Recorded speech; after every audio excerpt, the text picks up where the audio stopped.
I have in me the ability to make you a better you. So if you work hard, focus, stay on point, you can do anything. Trust me. We made this track to tell everybody they can follow their dreams. The human voice has always connected audiences with experiences. Major brands all across America have trusted Kever's voice time and time again. Conversational, powerhouse, intelligent, and sincere. That's the voice you need for your creative marketing process. KEAVERSVOICE.com. Kever's Voice, Kever's Voice, KeversVoice.com. Always on, all the time.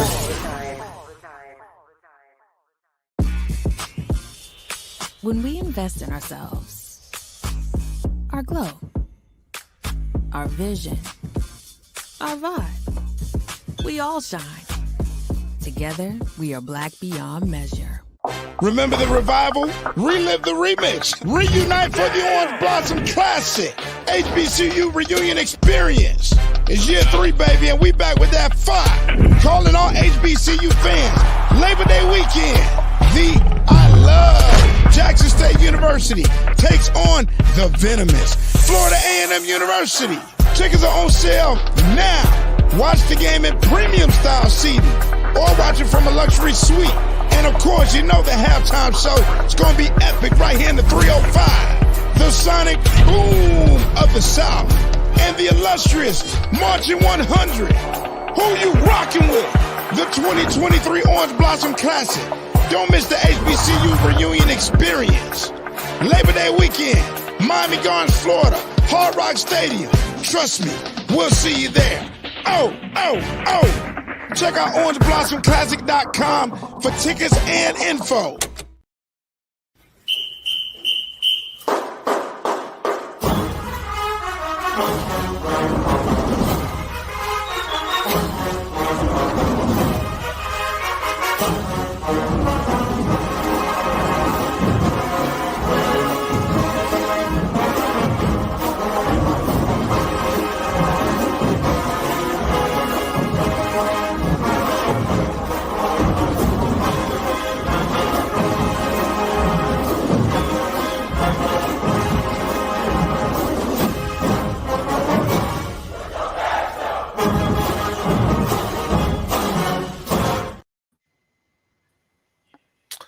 All right. Hello. Good evening, Rattler Nation. It's Bryan Fulford, Kelvin Rozier, Marcus Green, live from our home studios.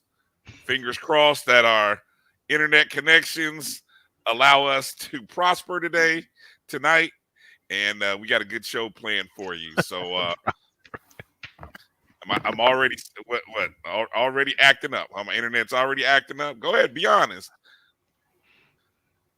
No, we good, brother. No, we gonna be great today. We are Rattlers. You don't get us twice in a row. Amen to that. Kelvin, Marcus, Kelvin, how you doing tonight? I'm wonderful, man. I'm feeling good, man. Got my new headsets, man. I'm trying to be great, brother. I'm not, we got to take this to the next level. So I'm doing wonderful, man. How y'all guys doing?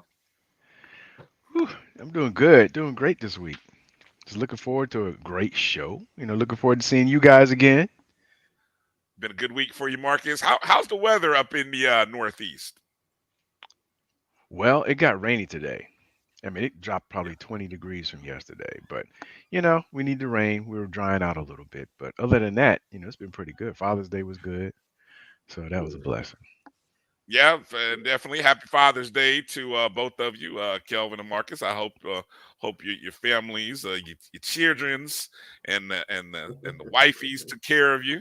Made you feel like the kings that you are, at least for one day out the year. I felt the love. Definitely. Mm-hmm. Nice. Yeah, definitely a happy belated Father's Day to all the men out there on the show, the men who take care of their kids, take care of their families, might even be taking care of someone else's kids. It's all good. The coaches out there, shout out to the coaches. Happy Father's Day to you, coaches. The mentors and being that strong role model, that male role model. So we celebrated men this weekend. Obviously, we had Juneteenth. on Monday. You guys do anything in particular, anything special for Juneteenth? Well, it was a work day for me, so I went to Yeah, work. me too. Oh, so y'all had to work. You didn't take the day off, huh? No, the man got his foot on my neck. There's no hiding the way you said that. You said, no, we got to be. Marcus, how about you, man? Any thought of taking? I mean, was there any thought of taking off? Like, yo, this is Juneteenth. I'm gonna celebrate my people's independence today.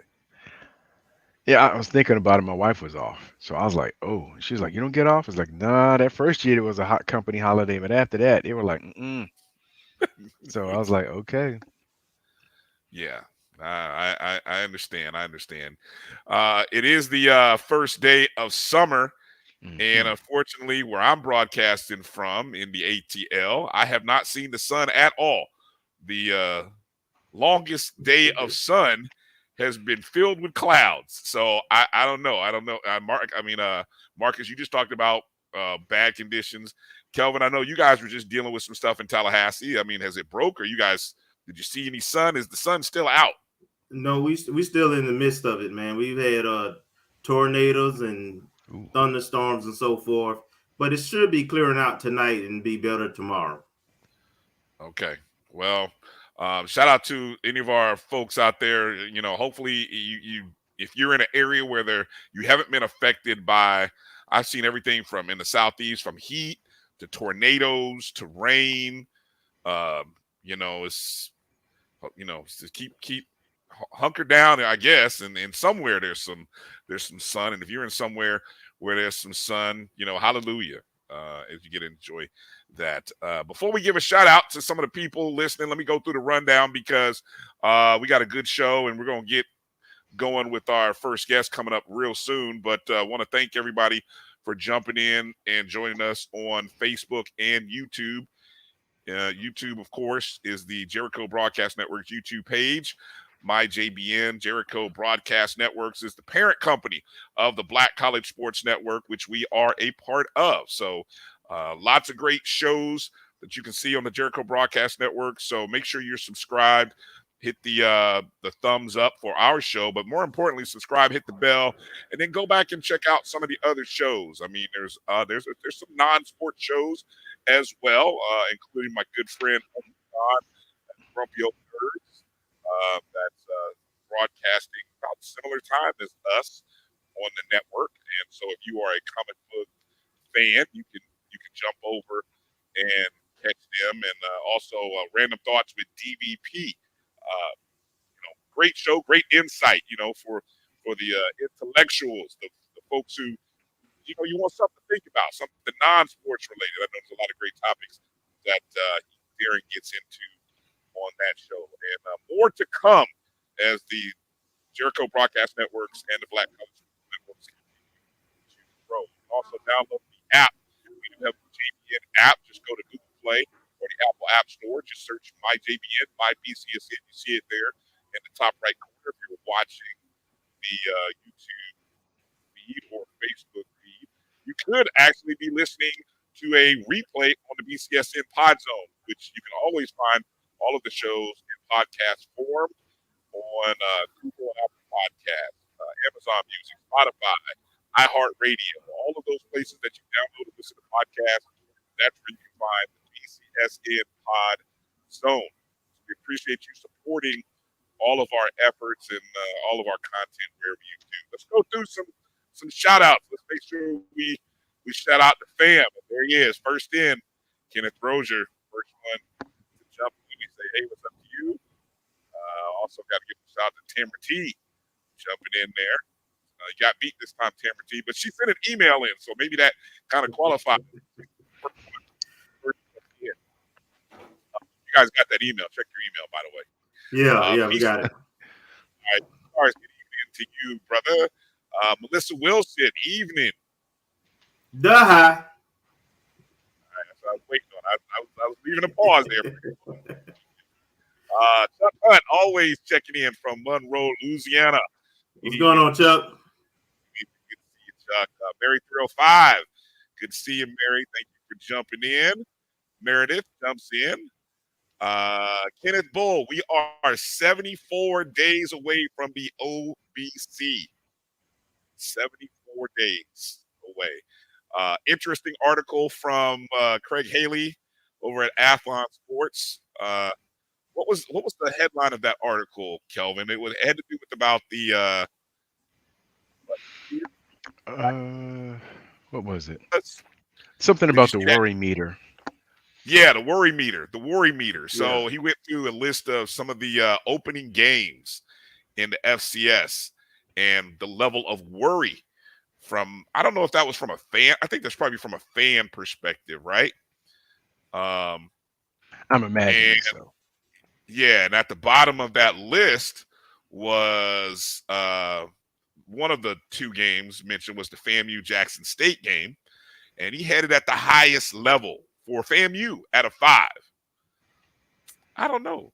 On a 5-point scale, Kelvin, Marcus, would you agree? I disagree. I don't think we're at a 5-point on a 5-point scale, but what do you think? Just think Rattler Nation now, not you, but or us, but think Rattler Nation. What's the worry factor, you think?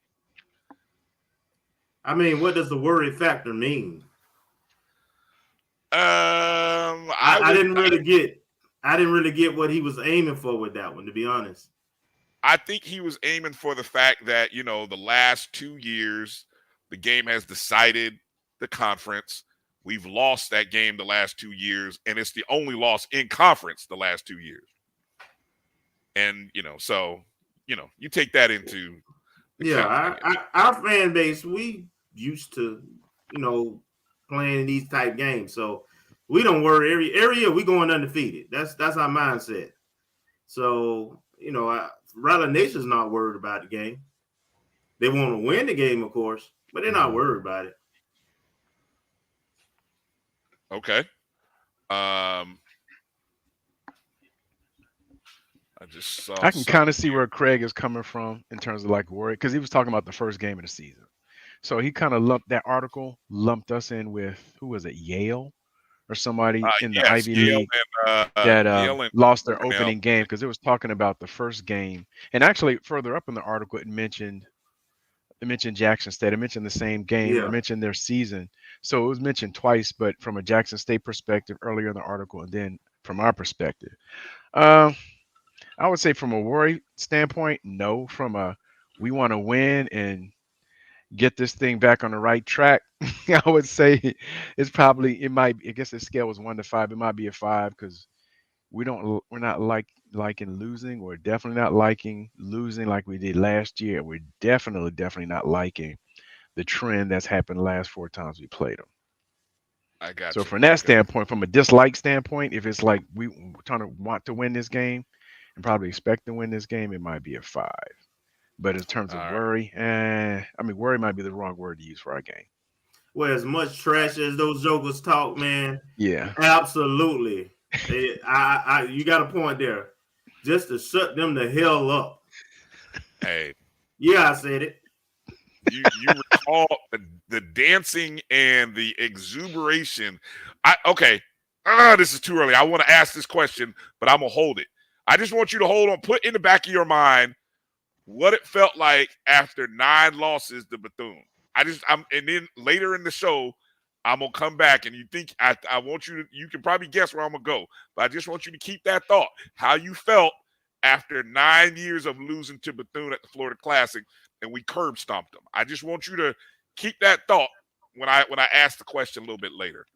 All right. So hey, so on today's show, we got obviously, as we mentioned, if you caught our YouTube or our promos, we're doing the O&G Awards. We got the nominations all settled.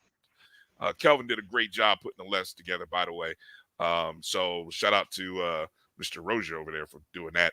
But we also got some special guests in honor of music history. Let me clarify. Black Music Month. It is still June, is always and forever will be Black Music Month. We are celebrating Black music and those musicians and artists that have brought music and bring music from Florida A&M University. So coming up in just a moment, we've got DJ R-Tistic joining the show. And then in the second half of the hour, we'll have an interview with Coach Tyrone McGriff Jr. He is a head football coach, Leon High School. His father was recently inducted into the Black College Football Hall of Fame just last weekend, I believe. You know, if you caught our interview with Henry Lawrence, that was coming off. And so it's an honor to be able to talk to Coach McGriff, get to talk, about his dad and find out, just about what he's got going on. He's right there in Tallahassee. So, Kelvin, you know him real well. But without further ado, let's go on and bring in one of the hottest DJs in LA, international, worldwide, DJ R-Tistic. What's going on? That's my DJ. Hey, What's DJ. good? What's good? That's my DJ. I'm in the building. What's good? How y'all feeling? What's going Doing on? all man? right, man. Doing all right. Not Thank you too for much. coming on. Marcus, of Thanks course. for Thank you for joining. having me on it. Thank you for that. Yeah, definitely. So, look, for folks who don't know or who may not know, DJ R-Tistic goes by the name Ronald Turner II, and that's government name, but the name probably everybody and the family name. When you go home, let me ask this: when you go home, is it R-Tistic or is it DJ R-Tistic or is it Ronald?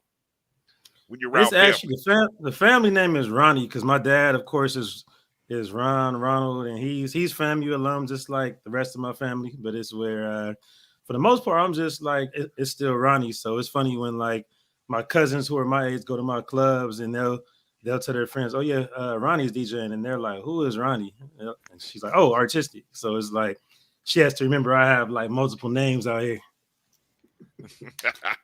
I love it. So tell us. You mentioned you're a legacy rattler. Obviously, give the little background. Let the people know your background. With FAMU, you also were a part of the Marching 100. So maybe just give us, how your background, your family, how you got to FAMU, why FAMU. Yeah. So my dad and his twin were actually Marching 100. So I never was, but they were. So it was basically where my mom, her family is initially from Bascom on one side, then Greenwood, Florida on the other. Bascom is next to Mariana, so that's like an hour from Tallahassee. And then my mom grew up in Quincy. So basically, I think her dad had like 12 siblings. 11 of them went to FAMU. So all their kids went. That's like 4 or 5 kids for each of them. Their kids, half of them went. They started moving to DC and Atlanta and LA. So half of them came back to FAMU too. So last time we counted, I think we have like 120 something relatives who went to FAMU. Wow. So we still have some who are younger than me too. It was a case of me knowing people on campus and then like going to parties with them, and then I'll be at the reunion. I'm like, "Oh, who you know?" They're like, "I'm part of your family." I'm like, "Oh, I didn't even know." So it was just that many of us there. And then from my dad's side, him and his twin went to FAMU. Of course, they're in the Marching 100 back in the 60s. And then, of course, he met my mom out there, actually in Quincy, because my mom was in Quincy. So that's basically how they connected. Wow, that's a beautiful story, man. I still maintain somebody's gonna write the book on just these FAMU love stories that just the children and the great families that come from it. That's awesome. And so DJing, when did that passion of and by the way, what you may have said this and I apologize, when were you at FAM again? I was at FAM 02 to 08, so I came out in 08, but I started 02. Okay, so and so when did DJing, or when did that passion for what you do now, when did that begin? So the funny thing about it is that if I hadn't gone to FAMU, I don't think I would be a DJ, because it's a case of just the perfect storm of everything. Because I was a producer before. I was producing, and I used to rap back in the day, but I was producing, and at that time, 04, 05, I was with The Game, the rapper The Game, who was from Compton. Some folks from my high school knew his people and connected me when I was at FAMU. So I was more so of a producer, but I didn't start DJing really until like 06, 07. And it was more so because I already knew music. I already had all the music, but we were always throwing house parties because one thing about being from LA, especially in that period, that was like the most dead time for LA music. If y'all remember the 90s, I'm sure if you were at FAMU in the 90s, you heard all type of West Coast stuff all day. But by 2002, 03, LA was kind of like we kind of falling off. But the Bay had what was called hyphy music, so that was big. So it was where we would have these California house parties where it was all like 90s up to like 01 LA, and then all the new Bay Area hyphy music. So I was just playing off of a laptop. I wasn't even really DJing yet, but we having these California house parties, like Colin Travis, he was there. My PVM bro was good. It was a case of at first it's just us, but then people hear, oh, California got a party going, so we should go to that party. But you know how it is in college, just like everybody's 19 and arrogant. So they started coming. And the ones from New Orleans would come, the ones from Tampa would come, the ones from Atlanta, they're complaining, like, you're not playing our music. And I'm like, I know. Oh, I'm not, goodness. it's like, why should I? It's not for y'all. But after a while, it's like California dudes will be like, look, man, I invite these 5 girls from Tampa. I'm trying to get one, so play some of their music too. And I'm like, yes, sir. All right. And then same, next one would be some girls from DC, and I'm cool with them. So I'm like, all right, I'm cool with the DC folks. So I'll play some go-go music. Let me play some go-go. And after a while, it's like, okay, I'm starting to know everybody's music. So I had an internship at DirecTV because I was in computer science. I took my whole internship tax refund money and bought turntables and a mixer and speakers. I remember having like $82 left, and it was like, I got $82 left to last me until either I get a job or I beg my parents for some money or something. So I'm gonna have to make this work. So I just started going on Facebook. We had Facebook by that time. So I started hitting everybody up, asking them, can I DJ this party? I'll do it for cheap. I'll do it for $40, $50, whatever you got. So that's kind of how I got built up on it. Man, I love that. Taking that tax refund money and going and chasing the dream. That's how you do it. That's how you do it right there. Yeah, that's great. Marcus, go ahead. Get your question in there. I got a couple of them. Well, one, I saw your tweet earlier today asking about about 35 years ago, and for some of us that might have been around when we were at FAMU and talking about the New Jack Swing. Yeah. So I wanted to ask, and I have my opinion. Actually, I put it out there. What do you consider the best year of Black music from the releases and maybe from some of the classics that have come out of it? Because I see you on Twitter, and I see that you're just an aficionado of music, so I'm really that is impressed. such an unfair question, man. It's unfair, but I would say depends on what you're looking at. So, like, crazy enough, I wasn't born yet, but 1981, just from looking at those charts, seeing it was Before I Let Go, and it was just so many classics. To Luther, Never Too Much, I think was 81. Like, in that little period, a lot of those songs that sound kind of 70s because they weren't really synthesized yet, but it was still like they had a little bit more evolution beyond disco and beyond the 70s. Like that 81, 82 pocket had a lot between the Before I Let Go, Outstanding, the Yearning for Your Love, the Patrice Rushen, You Remind Me. A lot of those songs in there. I would say when it comes to like slow jams, R&B slow jams is 1993 by far. 93, that's 30 years ago. So you had H-Town, you had the Knockin' the Boots, you had the Silk Freak Me, the Janet Anytime. You had the bald-headed guy who I'm not gonna mention, but he did drop an album that year. You had the Aaron Hall I Miss Yous. You had even High Five had a track on the soundtrack that year. So to me, when it comes to this slow jams, I'm gonna say 93. When it comes to hip hop on its own, I kind of want to say it's tough because everything in between 92, 96, and then even 98 was tough with hip hop. I would say the best balance I would probably say is around 96 because that's probably the last year LA really had a strong year. That's when you had because I don't really count Dogfather as much, but of course Tupac coming from the Bay / New York, Baltimore had All Eyes on Me. West Side Connection was out. You had Outkast, ATLiens. You had the Fugees. You had Jay-Z had his debut that I didn't even know what it was back then. I just knew he had the soundtrack song with the Nutty Professor. You had a lot, Reasonable Doubt, of course. So he just had a lot of bangers in 96. So I feel like 98 definitely had some super strong albums too.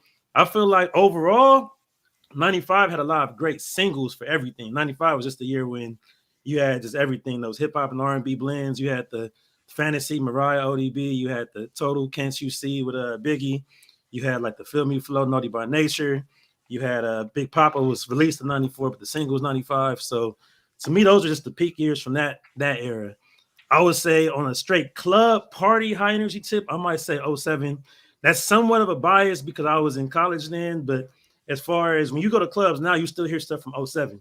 Like you hear the Wipe Me Downs, you hear like the what else came from 07? You even had the big songs like Party Like a Rockstar was 07. You had all those little dance songs, even the Soulja Boy, which I hated at the time, but the Dunk and Crank that was 07. I feel like just to compare it, in 07, you weren't really hearing songs from 91 in the club. You might hear like a Poison from 90. You might hear like a Boyz II Men from 91, but you might hear 10, 15 songs from 07 right now, and that's 16 years ago. So I feel like that era just kind of like marked everything that came since then. So that's kind of like my nuanced answer for that. Okay. Wow, that's an answer. I love the 96 reference, and that's awesome. That's out of the park right there. Now I'm partial to my end of my freshman, start of my sophomore year, and I won't go into the year, but it's the year that NWA, right? Their second album came out. That was 91 then, all right. No, I'm sorry. Was it 91 or 90? Actually, I'm thinking 88. Didn't they have something drop before, and then like they blew up with Straight Outta Compton. They had the Posse album. That's true. The Posse album was before that. So. 88 to me is like, but I won't. 88. I'm biased. I'm biased because I respect 88 for hip hop because even Slick Rick and it was just so many classes that came out in 88, and this is where I wasn't there to really hear it and understand it at the time. But looking back, like 88 seemed like it was extremely strong. The New Jack Swing, because you had Guy's album too. I mentioned that No Addition to Bobby dropped in 88, but you also had that Guy album, and that album is right next to those. Like people don't really compare them, but that Guy album was really right next to those to me. Summer 88 down at FAMU, boy. I believe it. I wish I could have seen that. That's fact. I'm like you. I couldn't drive on the set. I was saying that's when the set was open. All right. That's when the set you could drive on the set, boy. Yep. I believe it. I missed that whole era. I mean, well, funny enough though, here's the funny part. My first homecoming ever was 88. So I was like 3. So my dad took me to a homecoming in 88. So I actually was there in 88. I can't tell you what music was playing yet because the next time going was 97. That's when we were College of the Year. So I remember the 97 one. I remember seeing all the bootleg FUBU that had the FAMU instead of FUBU and all that. 97. Wow. What you got, Kelvin? So I thought Marcus was going to go where I'm going. I'm going there. I thought he was too.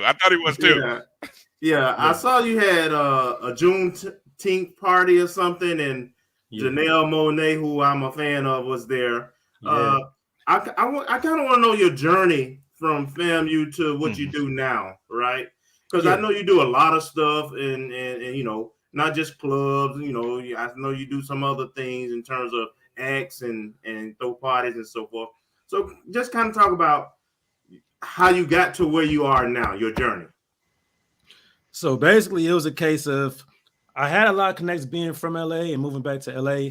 I got back in 08, but it still took a long time to build up because the thing is, I thought it would be easy. I know a couple promoters. I went to high school with people who promote. I know some from me being a producer, so I figured I'm gonna just move back and that's it. I remember the last party I did on the set, or the last set Friday I did, I'd announced on the mic. I was like, this summer I'll be back in LA. So if you're in LA for BET Awards, come through. I'm doing some parties. I ain't have nothing but I was just talking.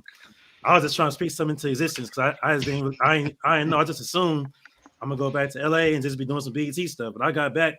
It took years to break into the club scene because the thing is, I was gone. So when I was gone, the people who were my age who were DJing, they had been doing this stuff at the colleges the whole time. They had been at Dominguez, Northridge, Loyola, USC, UCLA. So they had been doing the parties and they had their name established for the college scene.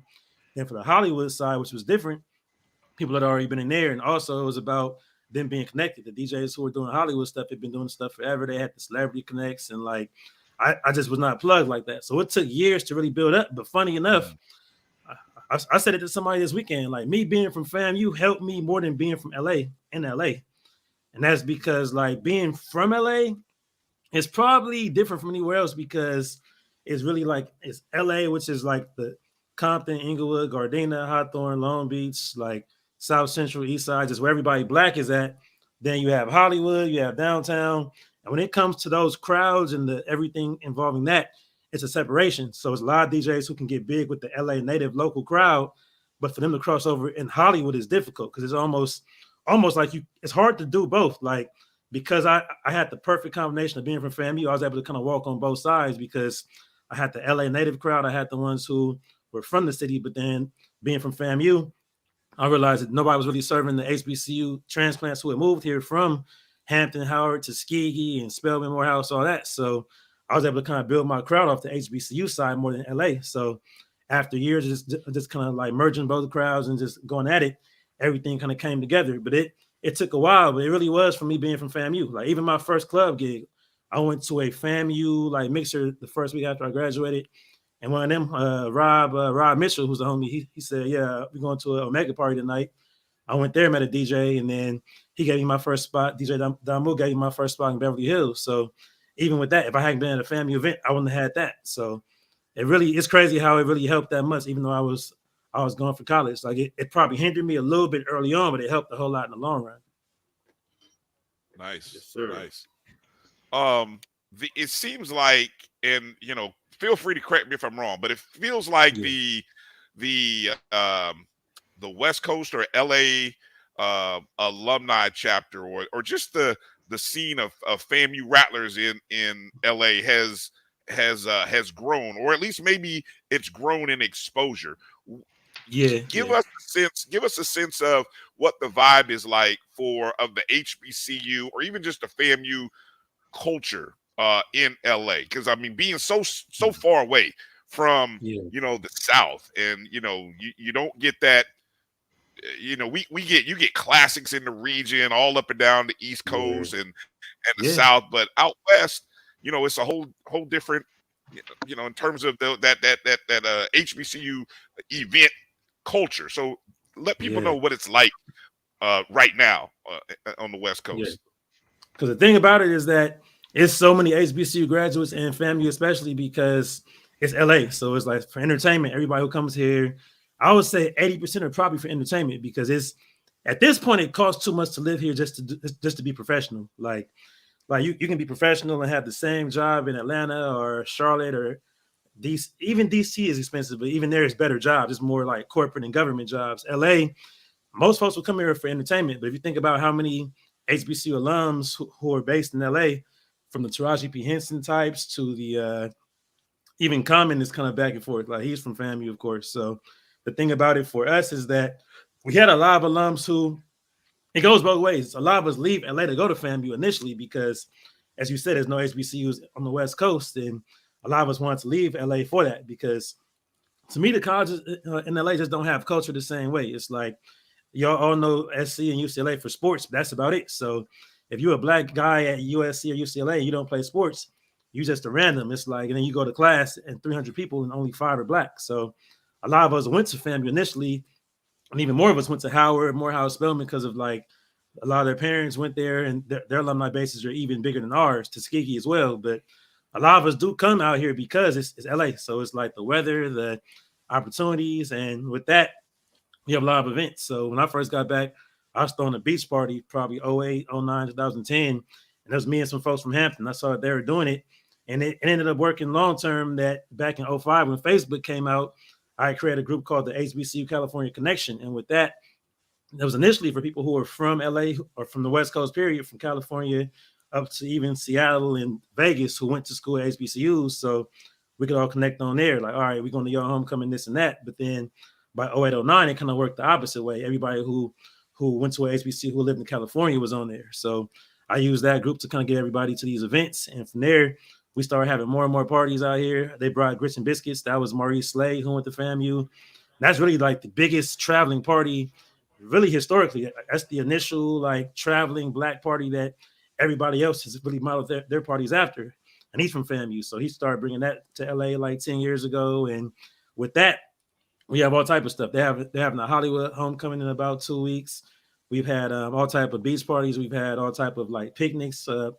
The biggest picnic was actually thrown by a Wildcat, Nicole Ford Miller, I would say. She went to Bethune, And we always have jokes, of course, for Bethune. We always go at it just for the love of it. But she created that whole scene out in Pasadena at that. So we end up driving 45 minutes to go to Pasadena because she has control of that park where there's no issues with sound. We can have the music playing with 8 speakers and 4 subs. I'm playing all HBCU music there. So as far as just the connections here, it's just crazy to see. Even like Jay Murphy is one of the biggest DJs, especially for my age range. He's Chris Brown's DJ. He was just in Europe 3 weeks ago with Chris Brown.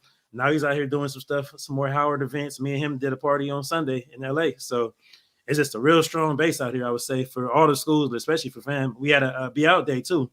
We had Be Out Day. So that's probably the biggest thing everybody saw recently was that Janae, she did a Be Out Day. We've been talking about that since 2018, but finally made it happen. So it was a great turnout. Wow. Okay. So so we got to go rapid question, guys. One question each because we know we got to get R-Tistic out of here. We appreciate your time this evening. I've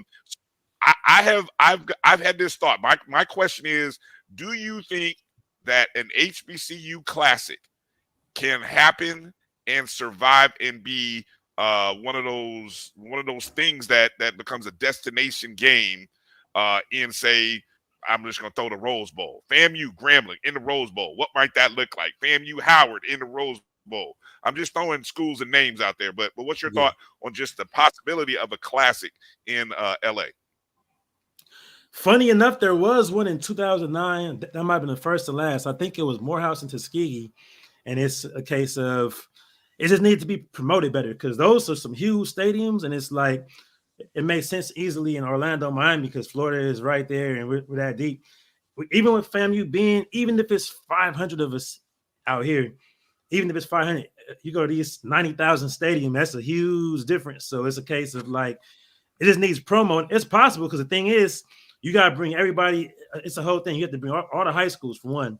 We still have about 8 to 10, I would say predominantly or even historically black high schools in LA. Like Crenshaw, Dorsey used to be 90% black. Now they might be 45% black with the rest being Hispanic. But overall, you have to get the high schools involved. You have to get everybody involved. Radio stations, KJLH is owned by Stevie Wonder.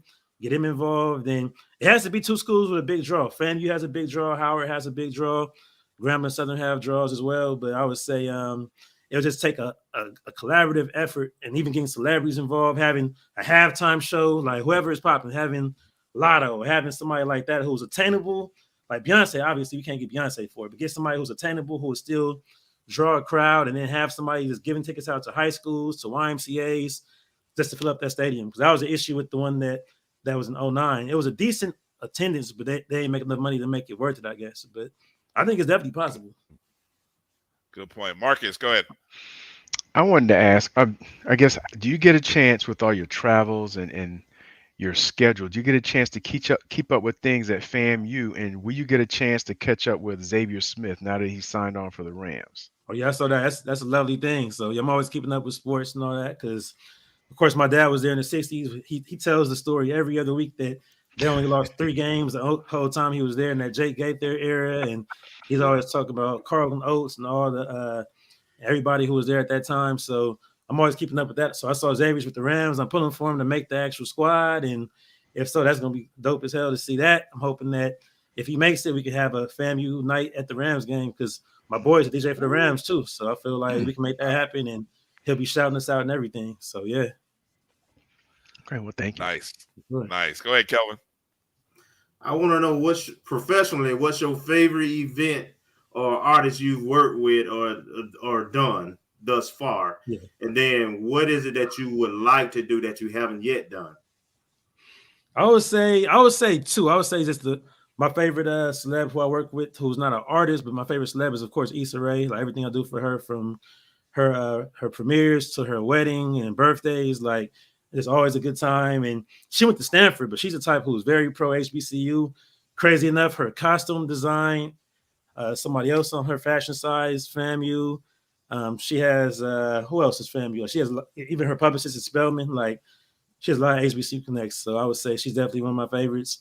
My favorite artist, I would say my favorite rapper ever is probably Snoop. So with that, being able to work with Snoop, doing his all-star party out here, that was a great time. It was a case of him playing all the old school music, and he was just like, you can play my stuff, you can play whatever you want to, we good. So definitely Snoop. And I would say, as far as something that I haven't done yet that I would like to, as far as events go, I mean, of course, like the ultimate goal would be like a Coachella type of thing where I have a whole main stage, being able to produce a whole show.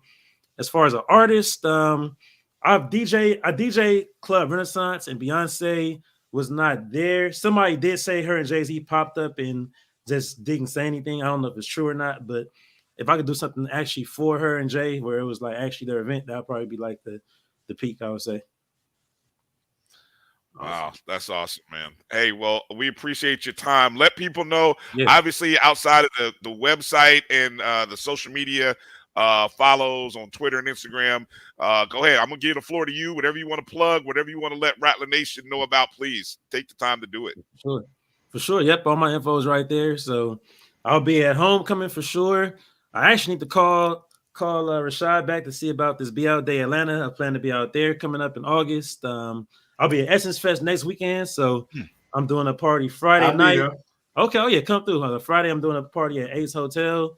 Sunday I'm doing a party with Manny Fresh called Henny and Waffles. So if you in New Orleans next week, definitely come holler at me there. I'll be at homecoming. I know I'm doing Carpe Diem Friday. I have a party at night.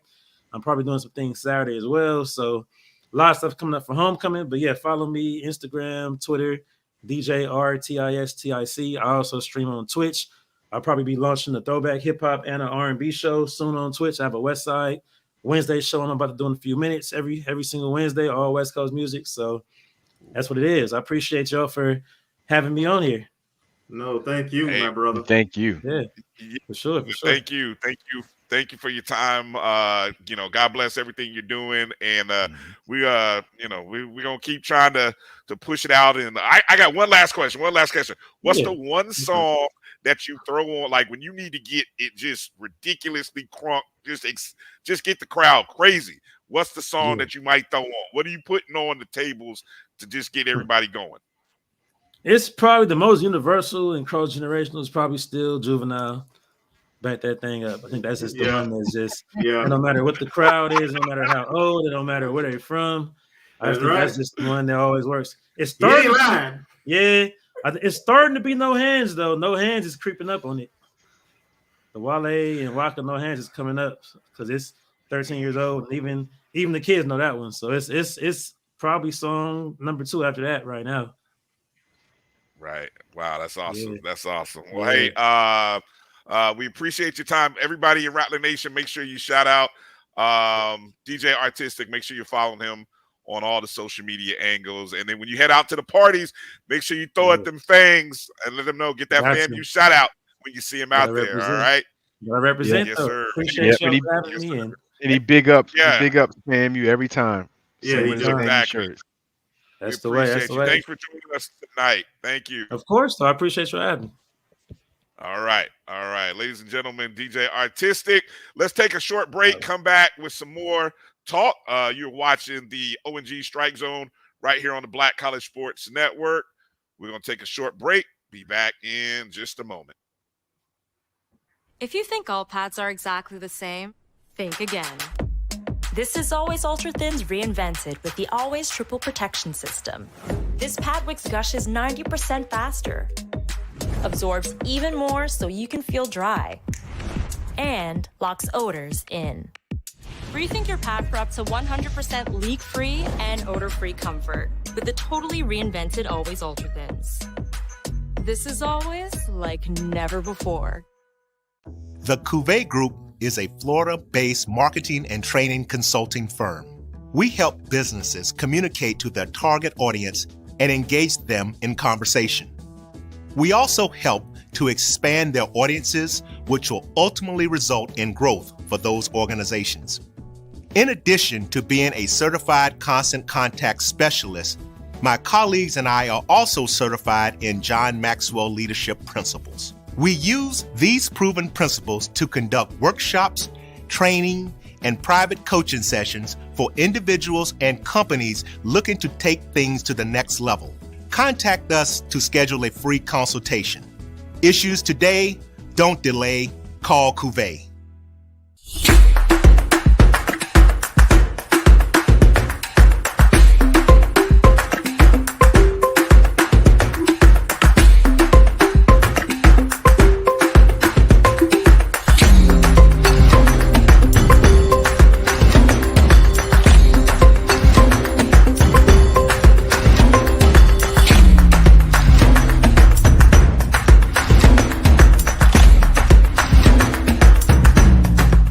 When you're looking for the latest information on Southern University sports, the Southwestern Athletic Conference, and HBCU athletics, there's only one place to go. Tune in to the Carlos Brown Show, exclusively on the Black College Sports Network. T. Madden and Associates is a sophisticated and experienced law firm located in your neighborhood. We're turning injury to cash. T. Madden and Associates obtained almost $2 million for my injury. They turned my injury to cash. Now, we can't guarantee how much your injury is worth, but we've recovered millions for our clients. Call T. Madden and Associates at 833-PAID-123. That's 833-PAID-123.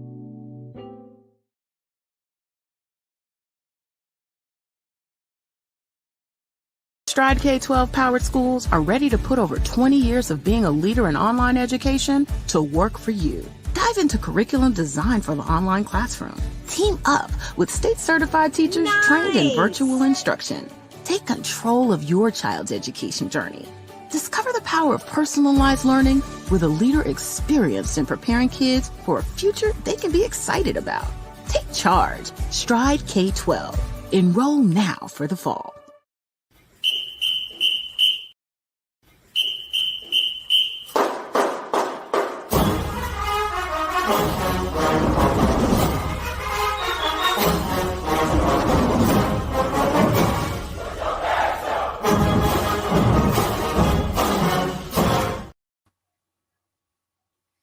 All right, welcome back to the O&G Strike Zone. Bryan, Kelvin, Marcus. Again, got to thank DJ R-Tistic for jumping in and joining us, man. Good job, Marcus. Doing a great job of booking that as we're continuing to celebrating Black Music Month with artists and, just continuing with that theme. Before we get back into the show, this is going to be a short segment because coming up at the top of hour 2, we're going to have Coach Tyrone McGriff, Leon High School coach Tyrone McGriff Jr. And so I just want to remind our teachers out there, whether you are new or maybe you're about to become a teacher, whether you are an existing teacher, make sure to visit mybcsn.net/watch/stride and make sure to take advantage of the free resources that you can get from Stride if you are an educator. And whenever you have an opportunity, when you go to the site and you see anything that asks you, how did you hear about it? Make sure you let them know that it was through watching on the Black College Sports Network. And so that'll help. A nice little referral that we just ask you to take advantage of. But hey, even if you know a teacher, you got a teacher, give them that address. Help a teacher out because I know coming up in about, let me see, we're down to about, this is sad, fellas. I'm already counting down. 6 weeks.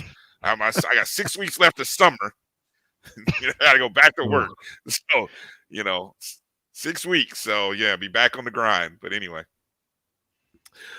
speaking of music, I'm jumping all over the place here. The Marching 100 just got back from, I think they're back, but they were in San Jose, California, I believe. That's correct. Anybody want to confirm that? That's correct. They were in California. I think it was San Jose or Santa Clara? Maybe it was Santa Clara. Okay, Santa Clara. Sorry, I don't have all my notes in front of me there, but I think it was Santa Clara, where the Marching 100 was a part of that Juneteenth celebration that took place out there. So, and then we talked a little bit about it last week. Last week's show, of course, Victor Gaines to kind of give us some background on that. Big news came out yesterday via the SWAC office. Hashtag SWAC news. Yes, Mary says it was San Jose. So were we all wrong? What did I say? Was I right? It is San Jose. Yeah, I'm looking at the travel itinerary on Saturday. You guys, 12 to 7. Yeah, I'll send that to you. All right, appreciate that. Hey, but the news came out earlier from the SWAC. Hold on, I feel this deserves the proper Yeah, it's proper due here. give my man his flowers. Yes, we do. We got to give him his, and there he is, the Southwestern Athletic Conference Sports Information Director of the Year, Josh Padilla. Congratulations to Josh.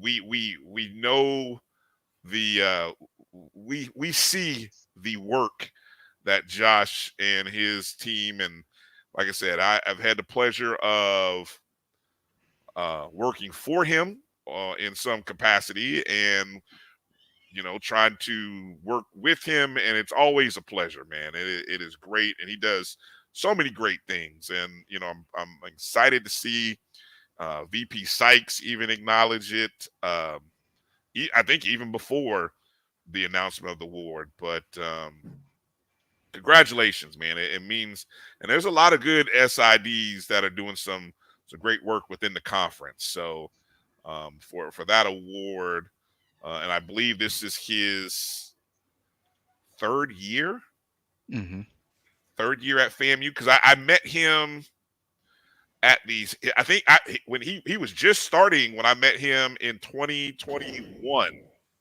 So this would be this is going into year number 3. So 2021 is when I met Josh at the SWAC Media Day. And, so I got to meet him then, and just been really impressed with everything that he's done since. And so. Yeah, he's a professional, does great work, groundbreaking work, especially with the digital side, while still maintaining and handling the operational side of what SIDs do. So well deserved. And then more importantly, he's a great guy. Good people. Yeah. Not only is he professional, but he's someone that represents the university first class in every way, with a very pleasant personality. If he can make it happen, he's gonna make it happen. If he can't make it happen, he's gonna tell you that too. But he gonna always, err on the side of the Rattlers. So congratulations, Josh. And I love the fact that even in the article there from the SWAC, he makes a point to acknowledge all of the people within his department. And there are a lot of them, a lot of students, but even a lot of recent young graduates who are all there that have played a big role, and some of them are even receiving great praise and awards for some of the work they're doing, and it's all come out of that department. It just carries on I feel like it carries on the string of great SIDs that FAMU has had. My first interaction with anybody was with the Hall of Famer, Alvin, and but you learn through history. Before Alvin, there was other people. I think Vaughn's father. Well, Vaughn later, but Vaughn's father, I believe, was a SID. Yeah, Roosevelt Wilson. So I learned that through just studying and hearing the history of FAMU. And so there's a legacy of greatness within the sports information department at FAMU Athletics. That if anything has been consistent and great in FAMU Athletics over the past 40-something years, it's been the sports information department. Some other things ain't always been great, and we all know. We don't have to say it, but what has been consistent through it all is the sports information directors. They have always done their job. So I feel like, I'm saying this. I'm not speaking, not putting words in Josh's mouth, but I'm sure there is Josh, standing on the shoulders of greatness of the people who were before him in that role. Fair to say? Yes, definitely. Yes.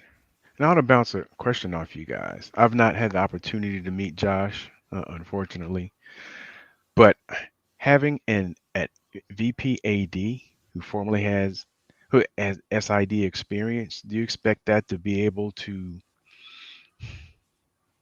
Do you expect a little bit higher level of support, or expect a higher level of support as it relates to expanding the staff and getting? Not to say that he didn't have it before, but having been in that shoes, are there Oh, I think it's coming. expanded opportunities for him to grow the area even more, perhaps have more leeway to It's do coming. something to expand? Okay. I mean, Kelvin, I'll let you jump in after, but I think just the same way you saw what she did with compliance, she started as a SID. Mm-hmm. So if anybody knows what Josh does and goes through on a daily is VP Sykes, right? Just like she understands what those compliance people have to do on a daily and knows what they need. So I would tend to think you gravitate towards, you understand the key elements in certain departments.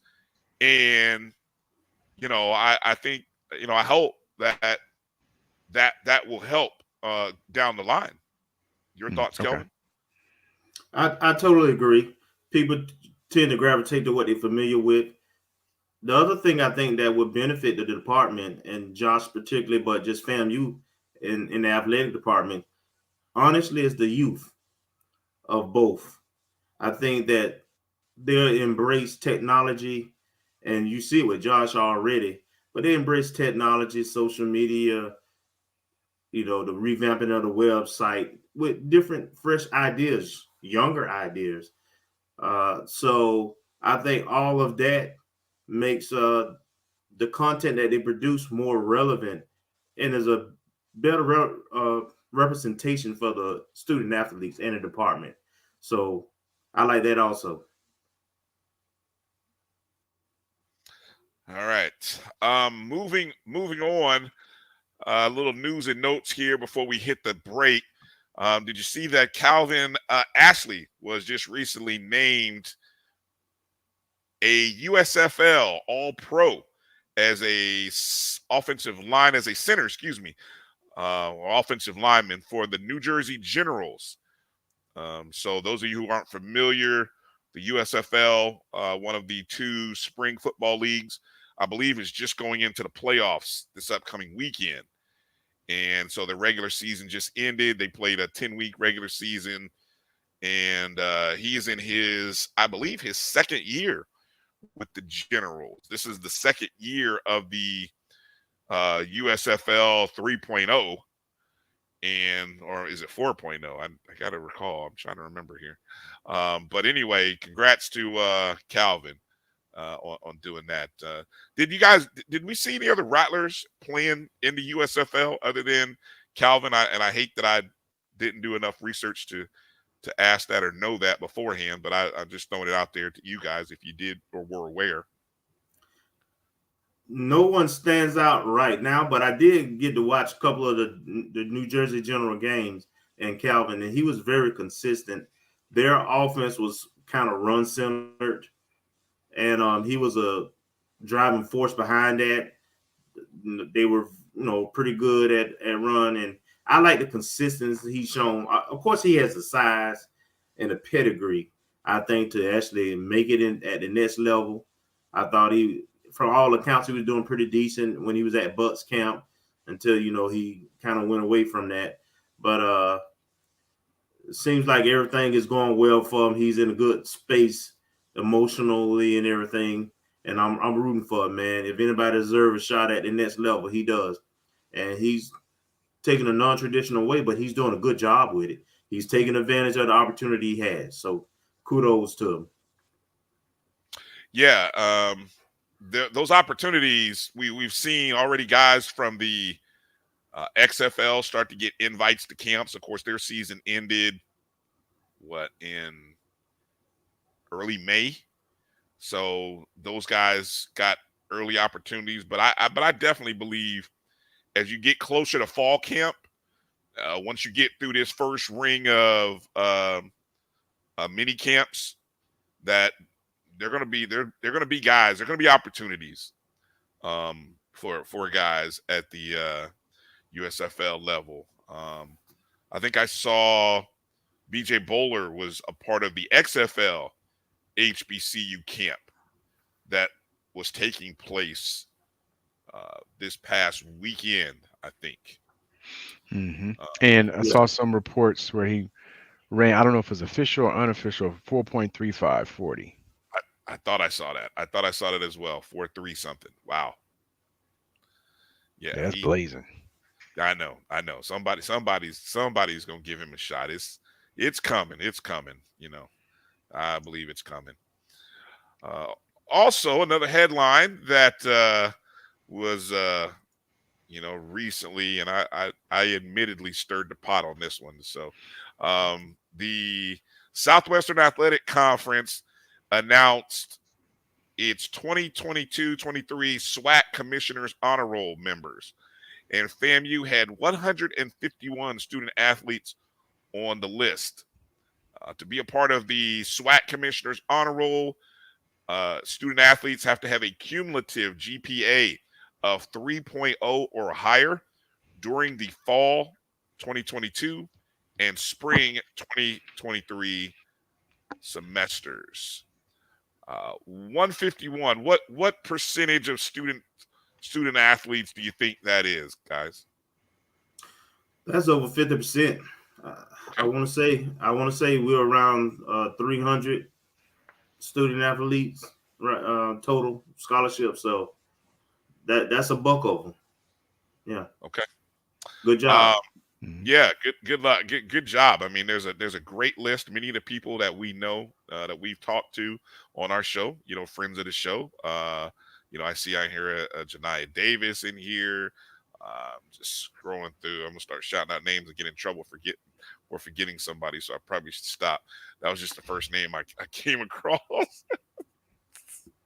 But there's more. There's more here. So Nia Morgan. All right, I see her in there. Jeremy Musa. Anyway, let me stop. I'm not gonna read the whole list. Now I will say the thing that I stirred the pot on, and I just throw this out as sort of a grenade that I threw out there before. Back in 2020, I believe it was, the NCAA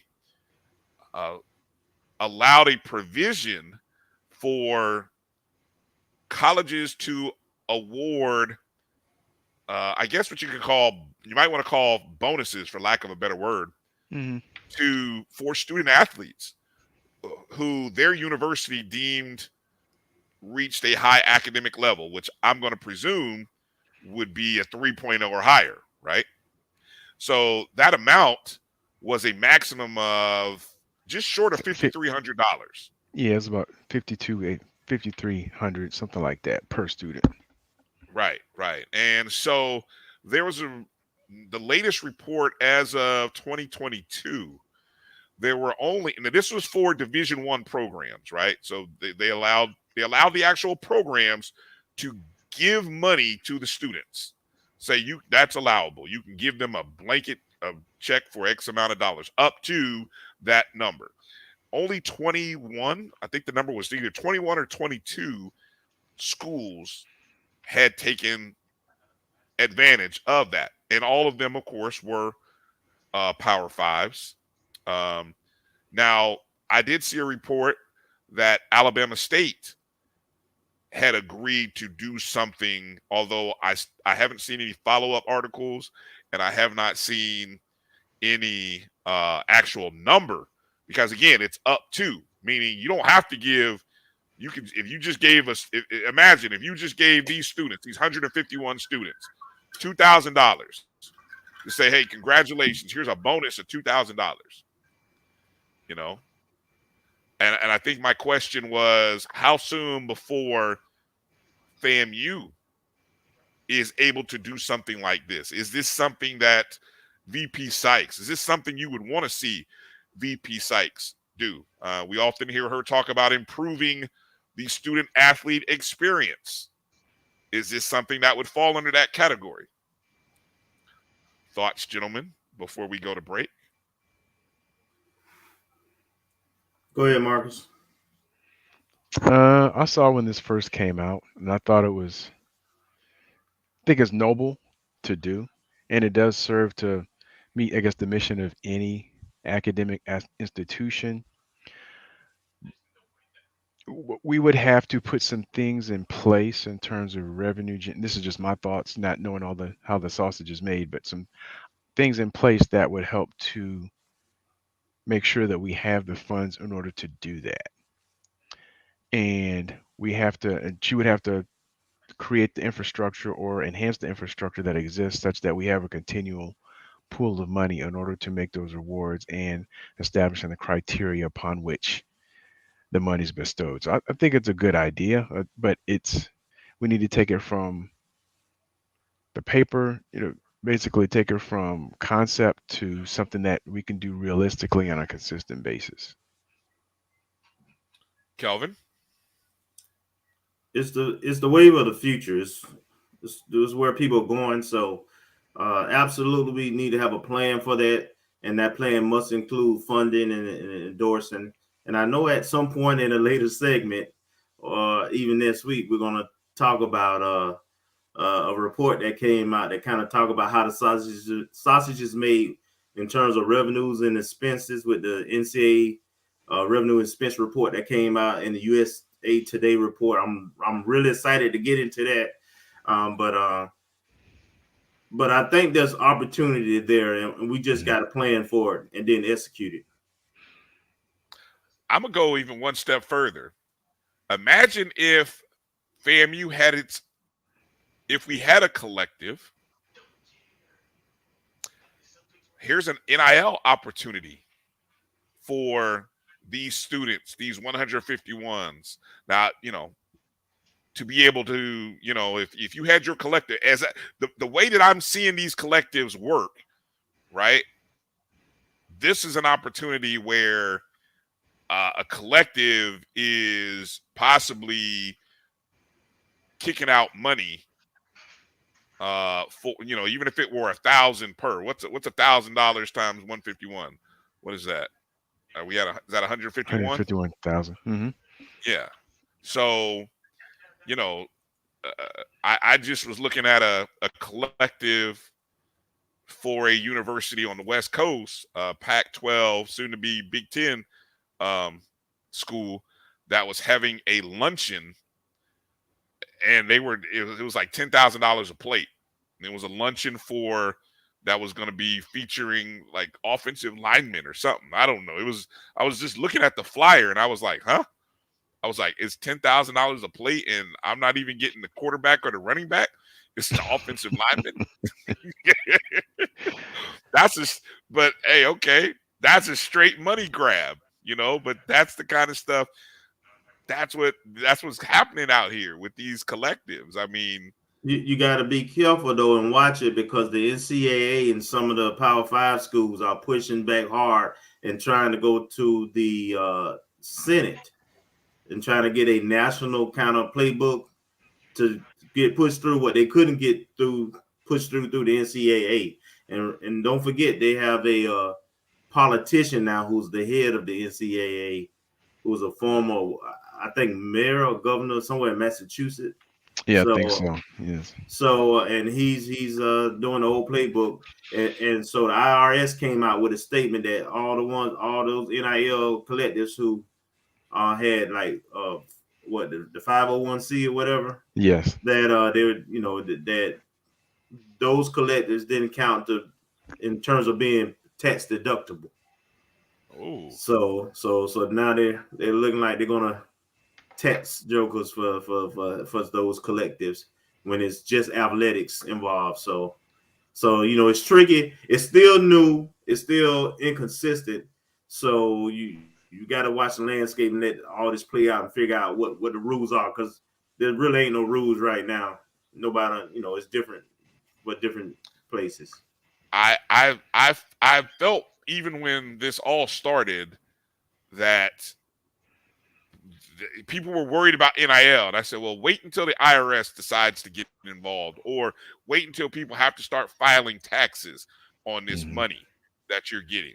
That's when you're going to find out, what is, what isn't, what you can and can't do, what are the ramifications and how this is going to hold up. Now, I applaud those organizations that have, tax considerations, or whether it be even 1099s, but the companies that the collectives, I call them companies, the collectives that offer tax advice to their student athletes.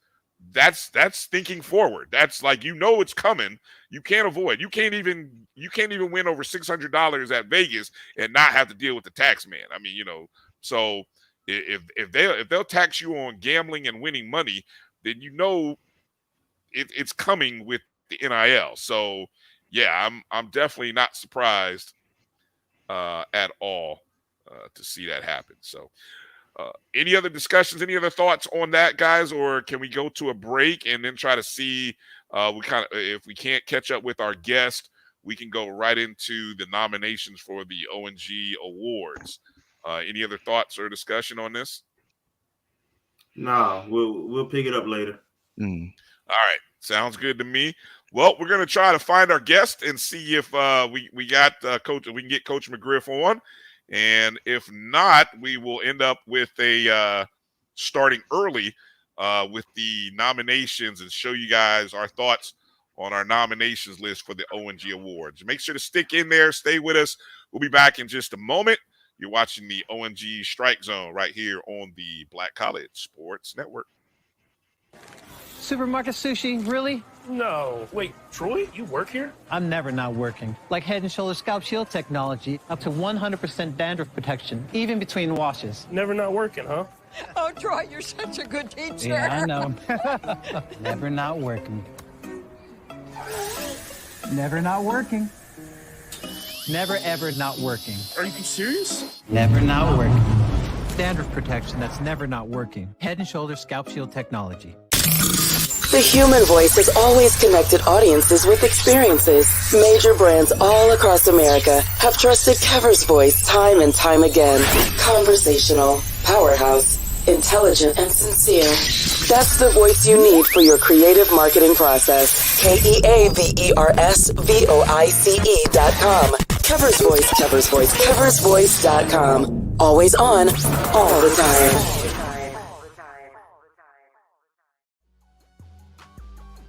This is the Dean of the College of HBCU Sports, Kenyatta Cavill of Dr. Cavill's Inside the HBCU Sports Lab with Mike Washington and Charles Bishop.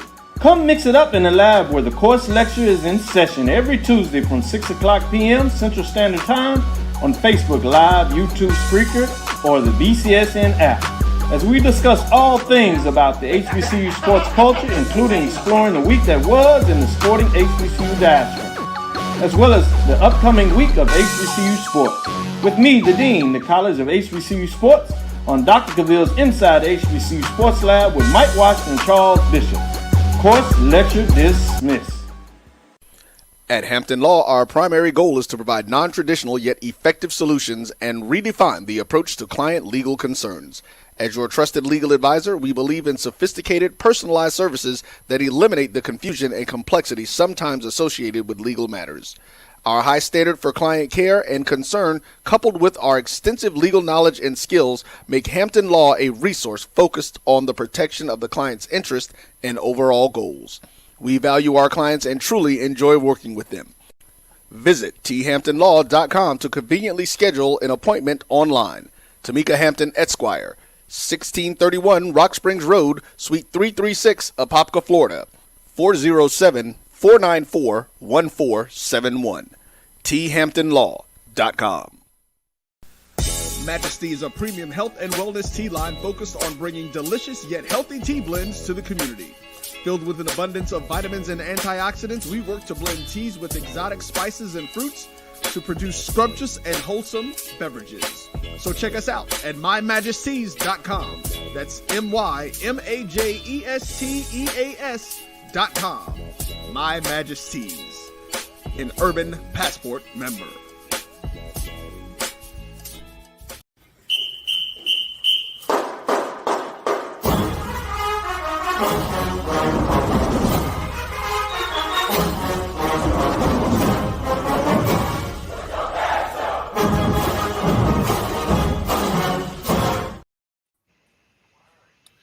Welcome back to the O&G Strike Zone. Bryan, Kelvin, Marcus here. And we are hopefully soon going to be joined by Coach Tyrone McGriff, Jr.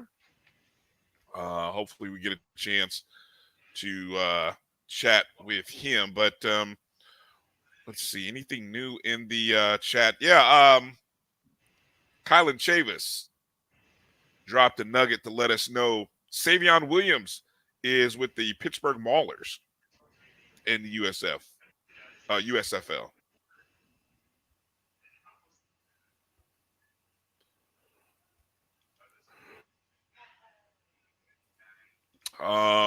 Let's see what else we got.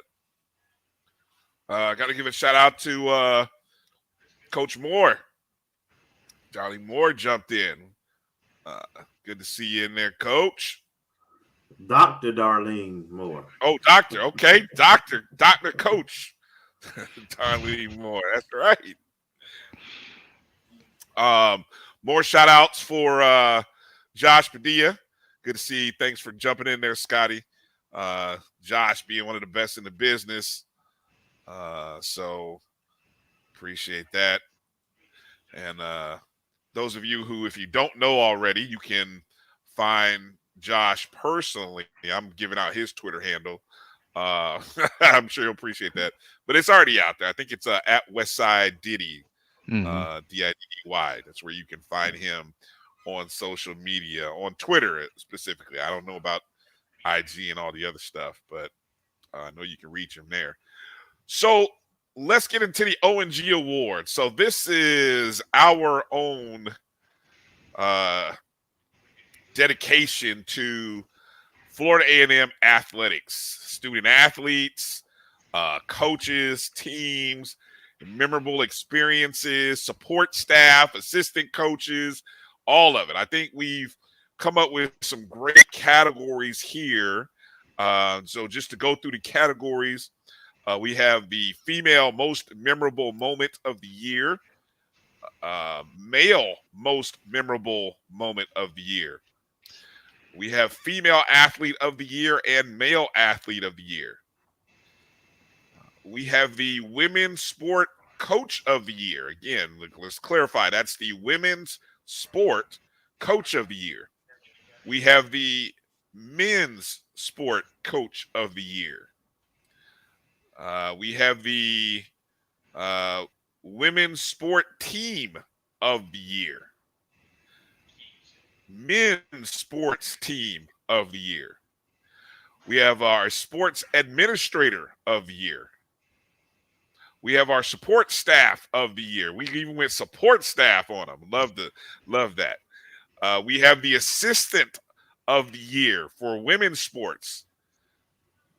And we have the assistant of the year in men's sports.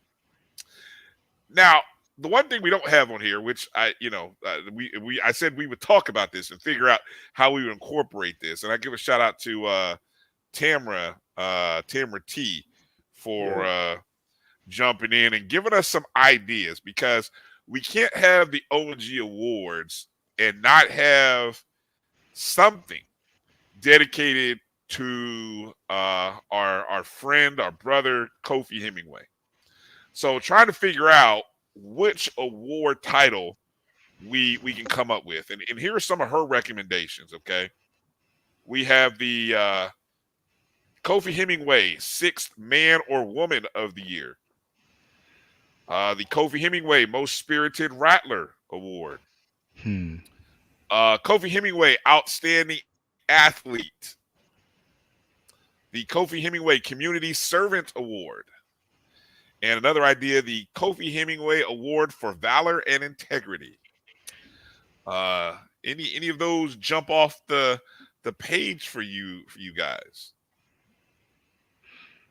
The second one, I don't remember the title, but the second one kind of Spirited Rattler. Yeah, stirred up my spirit a little bit. Yeah, just Kofi personality. It would have to be something to deal with spirit or service, because he was both. Okay. I was also looking at I thought I liked that one as well. I also like the Community Servant Award, the Coach. Yeah. I'm kind of falling in line with you guys. Even Scotty dropped in and said he liked the most spirited award. So maybe that's what we so now we got to come up with some nominations now for the Kofi Hemingway Most Spirited Rattler Award. So look at Bull. Who got the belt whipping award? Hey.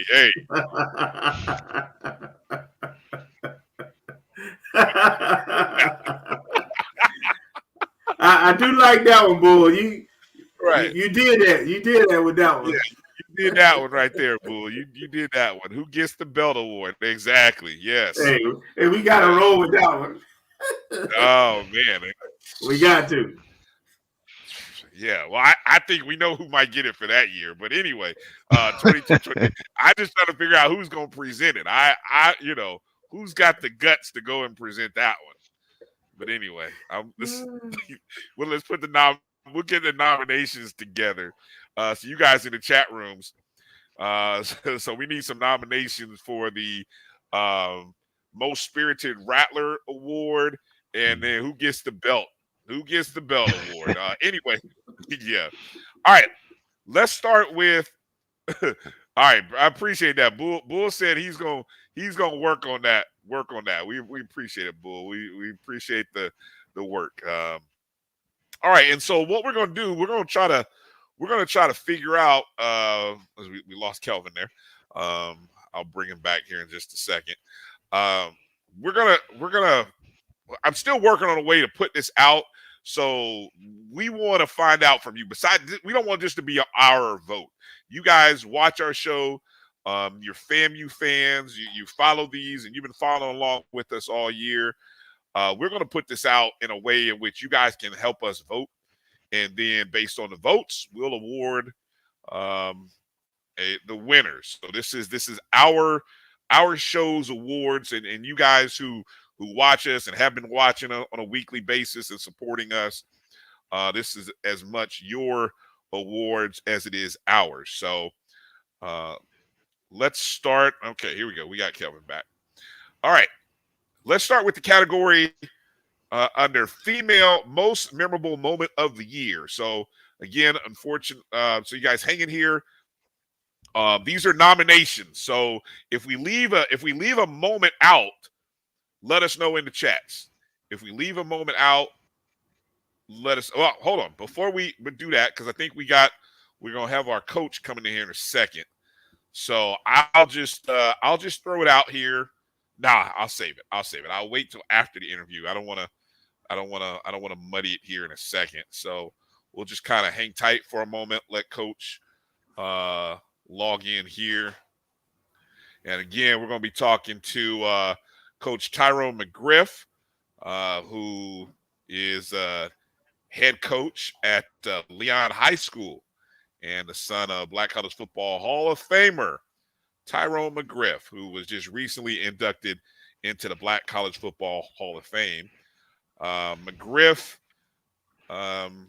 who died of a heart attack in 2000, was at FAMU, an All-American from 1976 to 79.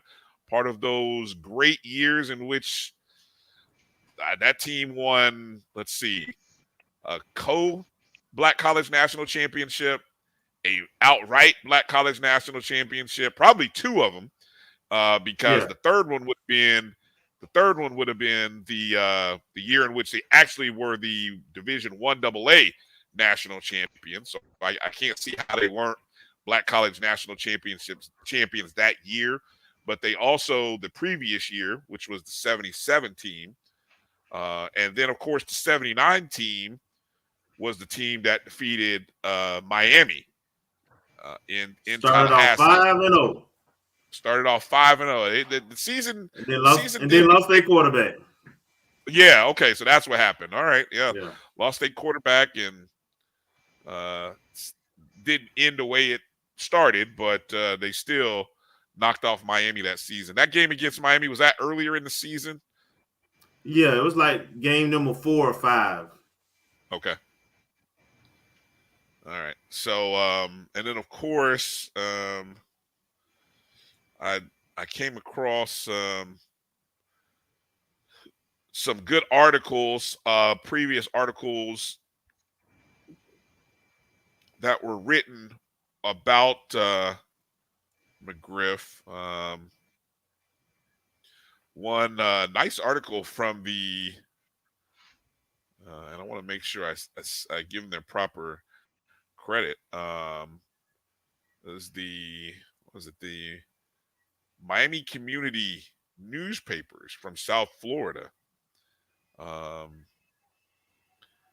And so the opening paragraph starts off by saying, did you know Florida A&M was the first university in the Sunshine State to win a college football national championship?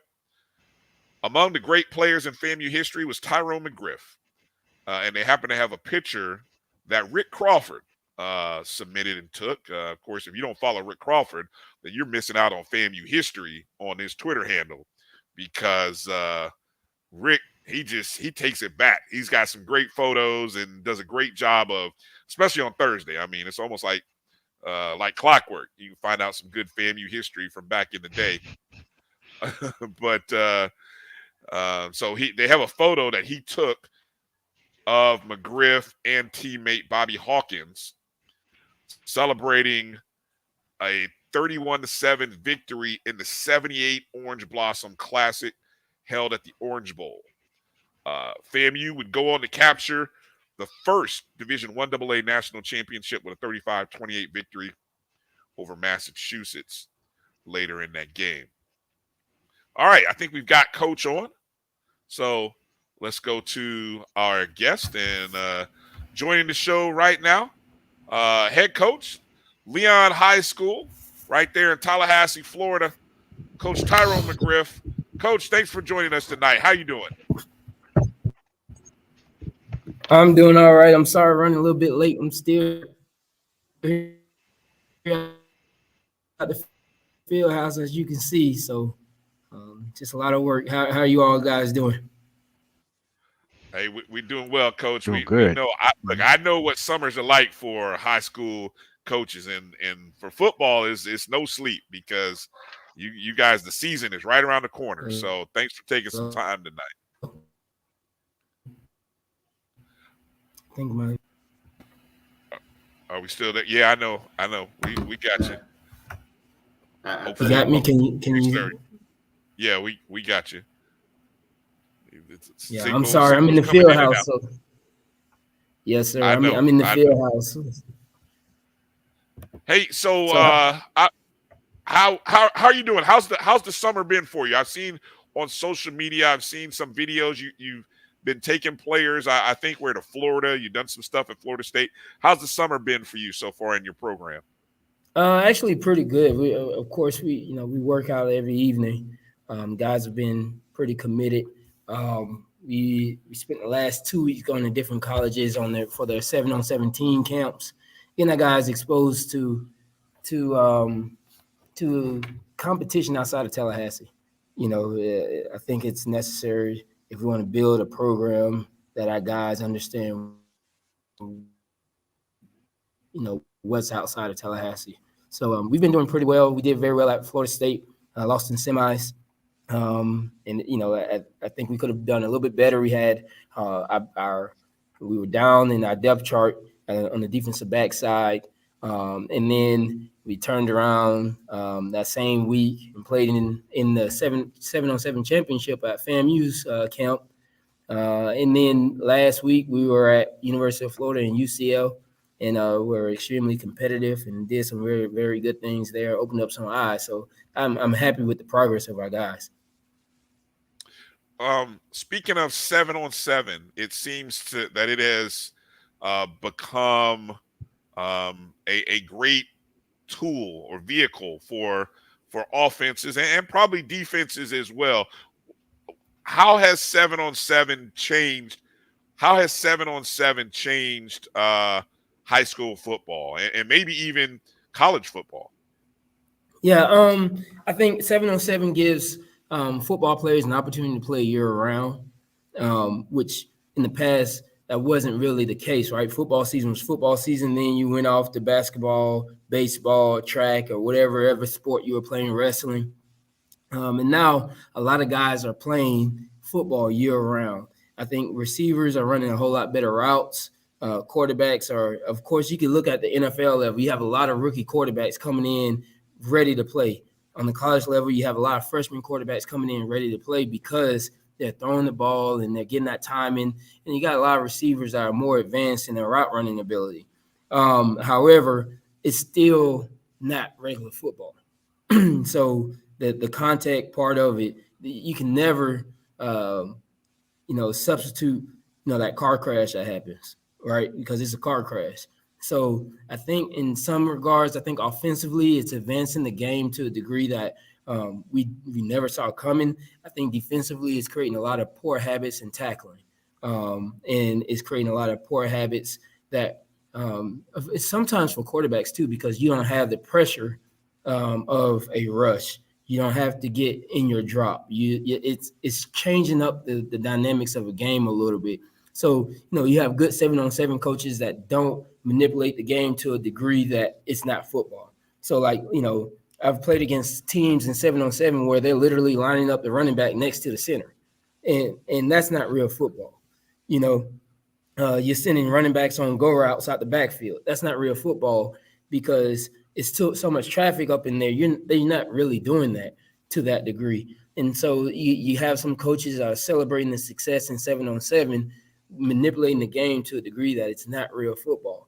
I think we have to be extremely careful about that on the high school level because some areas don't change the game up that much, right? And when you can build a program around real football, that changes and that changes the dynamic of your team. You have big guys. I call my big guys. You should be jazzy, fat, and nasty on the line, right? You should have that type of mentality. And when you're playing football, it's played in the trenches. Like we can't substitute the trenches. That trench game is completely different. But with the onset of 7-on-7 really picking up, it's really changing the mindset of a lot of football players. You even got big 300-pound linemen buying speed vapors for cleats because they're seeing these 7-on-7 guys. And I'm like, man, I'm telling my guys, hey, don't come in, man. I need you in some big, nasty high tops. Get dirty. You know what I mean? Don't come out here in these speed vapors. You run a 5 forever. And you're trying to wear these speed vapors, man. But so it's some good things and some bad things. I love that honest answer. I appreciate that, Coach. Kelvin, go ahead. So, Coach, you were on the administration side at a pretty successful program, and you decided to jump in to the coaching ranks again as a head coach, and you did so at a program that used to be the winningest program in the nation in Leon, and you're trying to build it back up because they've been down for the last few years now. But what was it that made you want to get back into just being a coach, number one, and then why Leon, and then tell me your plans for building that tradition back? Man, that's a long answer, honestly. So the first thing is, I was working like you said, administration. I kind of worked my way out of athletics at Florida High.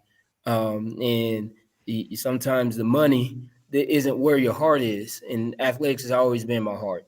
And I was still over all the athletic ventures, and Coach Robinson was the AD, but Coach Robinson was really doing a great job in taking over and making sure, we continued on the progress that what we were going on with the athletic department.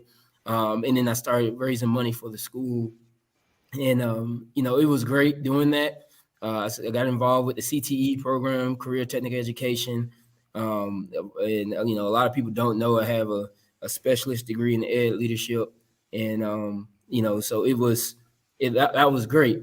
However, sports has always been my platform. And I'm saying my platform because it's bigger than sports. Sports is just the platform that God gave me to use to touch as many people as I can. And honestly, I knew Leon's history outside of just football. And, if you're familiar with Tallahassee, you know Leon's history. You know what zones Leon pulls from. Leon, we're very eclectic. We have what we call D block, which is, Day Street and all that 4th Ave and in that section. We get Lake Jackson, and then people don't know we also pull from Houghton Street. And as a kid that came from, I've lived a very eclectic life. My dad passed away in 9th grade, and so I knew what life was like with a father. I knew what life was like without a father, and I knew what expectations my dad put on me and how important education was. And then I also knew everything I heard about Leon and the student population here. And to be completely honest, I wanted to build something up at Leon the same way I built something up at Florida High, and touch kids and be a representation for kids that is like I'm just like you all, and I think that's important to in this day and age, like they say, representation matters.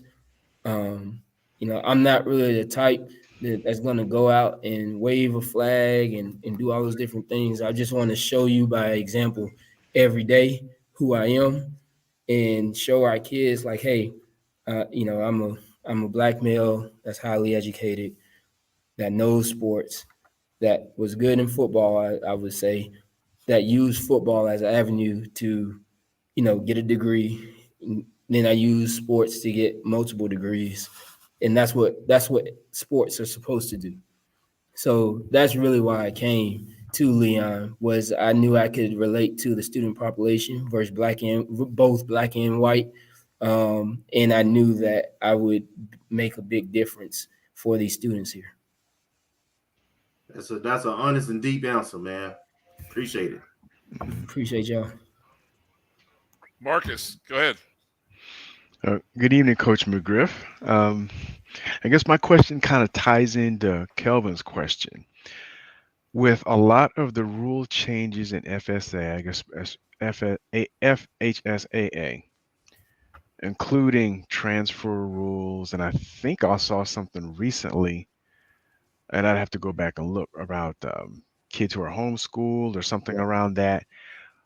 With all the changes since you were in high school and you've been involved in it, what is the biggest challenge in building the program back at Leon? Oh man, that's actually, I'm fighting that every day. I think the biggest challenge is probably if I'm being completely honest, the mindset of our athletes and the parents right now.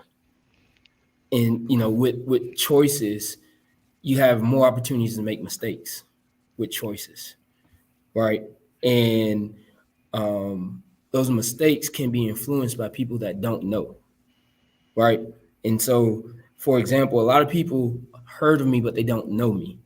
So if somebody else can get to a middle school athlete before they can get to know me, they can influence them to go somewhere else. And wherever they're going, they may or may not have their best interest in mind. Really, to tell you the truth, ultimately, they want them because they can run fast, jump high, and hit hard, or they're strong. But it's a whole lot more than that. It's a whole lot more to a kid's development than just what they do on the football field. And I think a lot of times now people are influenced by somebody making them feel good, right? Somebody giving them something that it's almost like that self-esteem. I can tell you how great you are. I can tell you what I can do for you. And I think that opportunity goes somewhere where they just make me feel good.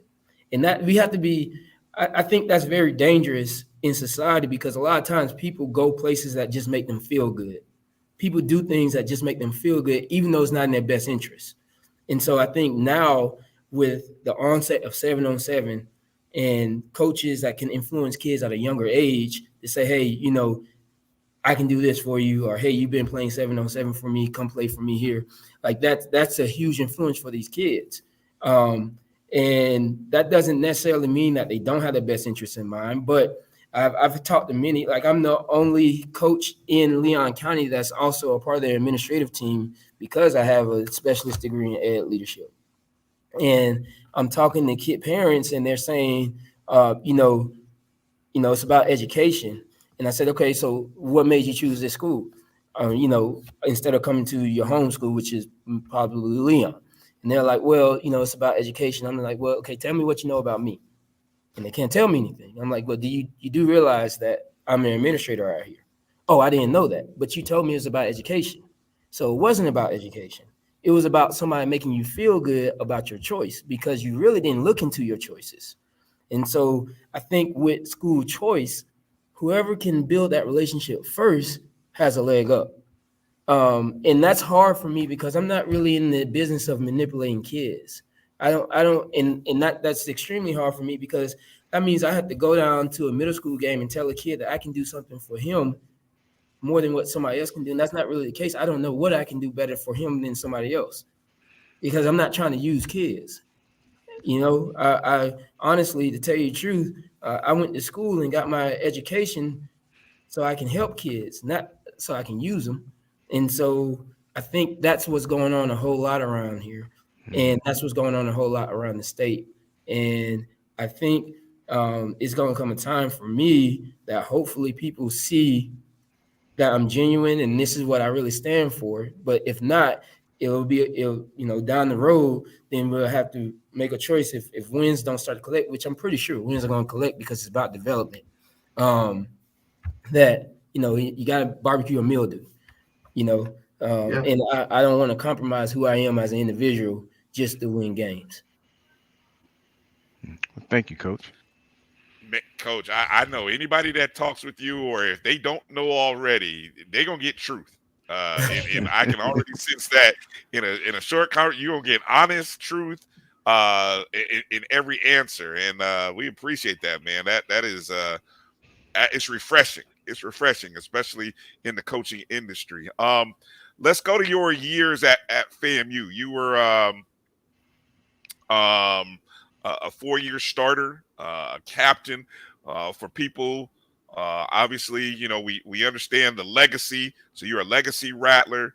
But talk a little bit about coming into FAMU and your experience playing with the last name McGriff. Talk a little bit about what that was like for you. Yeah, I mean, it was special, man. It was an experience that really molded me the rest of my life. A lot of people, of course, they know my dad, but they don't know that my mother's father was an all-conference player at FAMU as well, Colonel Rollins. And coincidentally, him and my dad wore the same number at FAMU. So a lot of people don't know that. But, FAMU really meant a lot to me. When I decided to go to FAMU, it was because of that legacy. And, I think like what Coach Simmons is doing now, I had other choices, FAU, FIU, UCF, and those types of schools. But, and especially now they weren't at the level that they're at right now. And I said, if I'm going to go anywhere, I'm going to go to FAM. I think the only schools, there was a handful of schools that could have probably came in the mix and made me reconsider, but it really wasn't like there wasn't really a choice. Ever since I was young, my grandfather and grandmother told me, you got several choices. They told me I can go to FAMU. They told me I can go to Florida A&M, and then they told me that I can go to Florida Agriculture and Mechanical University. And it was kind of a no-brainer. But then once I got there and the love I got from like Coach Bogan, Coach Billy Joe, and all those guys, and then I think it helped a little bit that I can play football just a little bit. And I felt at home. That experience was great. I've played with some great teammates. My professors at FAMU really molded me and helped me, understand the bigger picture. I do wish that, we had more resources at FAMU to keep up with some of the larger schools. But I do understand that that's a little bit more difficult coming from schools with limited resources, and hopefully over time we can address getting those additional resources. And it's a bigger issue than what people think. It has more so to do with the direction of the university than the athletic department. Yeah. Well said. Yes, it does. Yes, it does. Kelvin, go ahead. So I know that you were in Atlanta, I think it was the Hall of Fame induction. You were around a lot of other great rattlers representing for your dad, who was indoctrinated to the Hall of Fame. Just talk about that experience, what it means, what it was like being in that room with all those legends. Some of those rattlers, especially, but no, many of them actually had played with or against your dad, and so forth. So, and if you got a good story, you can share that too.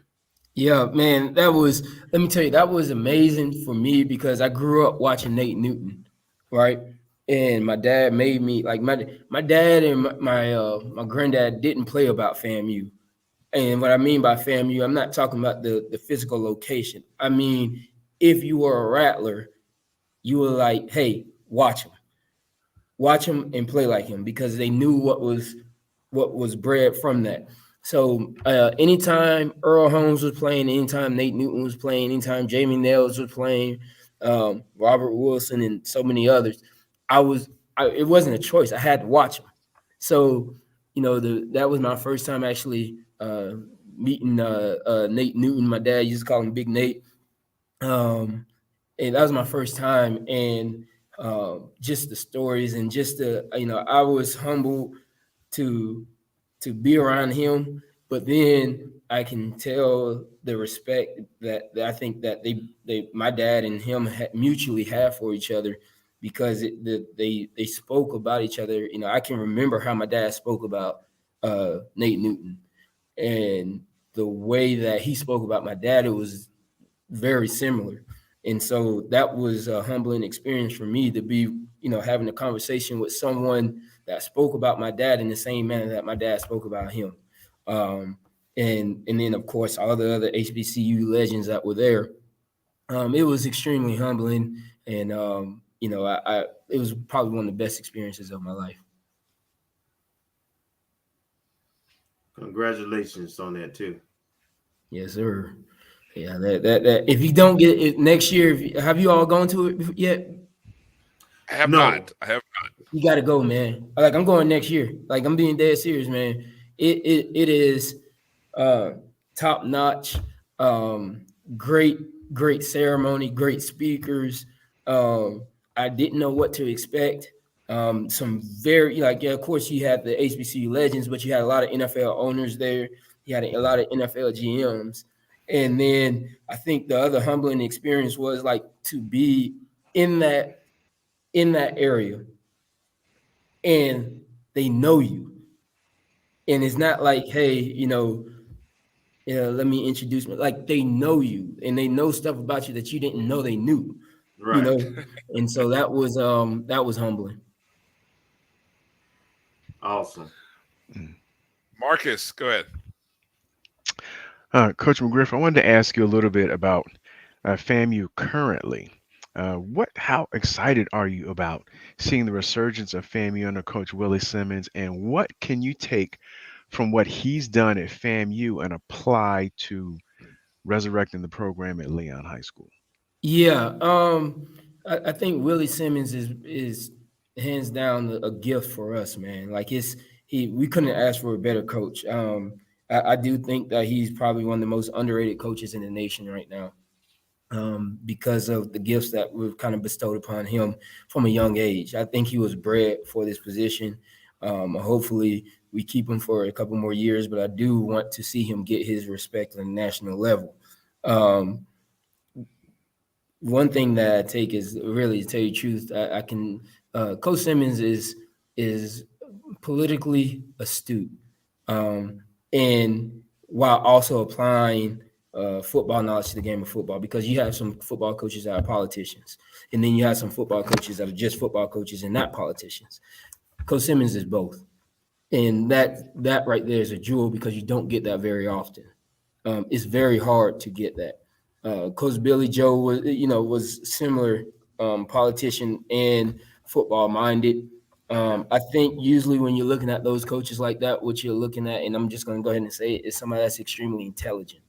And so I think we just need to respect his intelligence and respect his mind while we have him, and not try to mimic that by just, he's very he makes the right moves in terms of his hires, putting a staff together that is respected, getting guys that are aggressive in the recruiting process, getting guys that have respect down in that Miami-Dade County area, that Broward County, Palm Beach County. He has those ties in there where we can go down there and get some very good football players.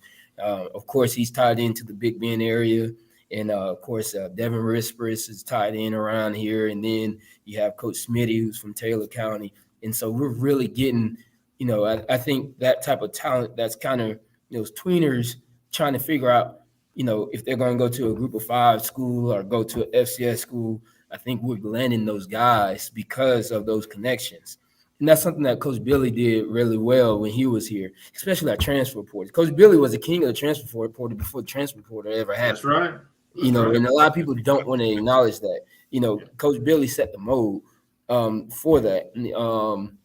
And I believe we've kind of revisited that era of getting guys from Division I schools. Coach Billy was already doing that. This is nothing new. I think everybody was talking about Dion doing that. Coach Billy was doing that. You know what I mean? And so there's always somebody that came before. And Coach Billy did that. And then now we got Coach Simmons, who hopefully we can continue to support. And of course, I'm going to continue to mimic. Coach, I know we appreciate your time. I know it's late.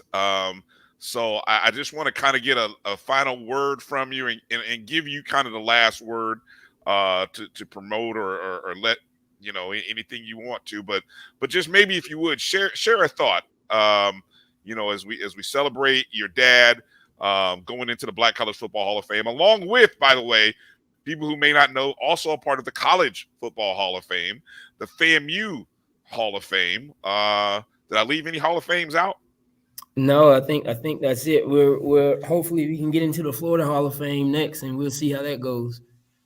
Right, and three-time All-American, part of those great teams in the late 70s. But maybe share with Rattler Nation maybe a thought or something that you can recall, as you thought about that weekend and going into that weekend. Maybe something your dad shared with you that you can share with us, and then of course any final words that you want to give. Yeah, I mean, my dad was. If anybody knew my dad was huge on HBCU football and HBCU schools in general. He kind of really dedicated himself to making sure he exposed it, whether it was him on the high school level, exposing his players to HBCUs, or just coaching on the HBCU level on a consistent basis. That was extremely important to him.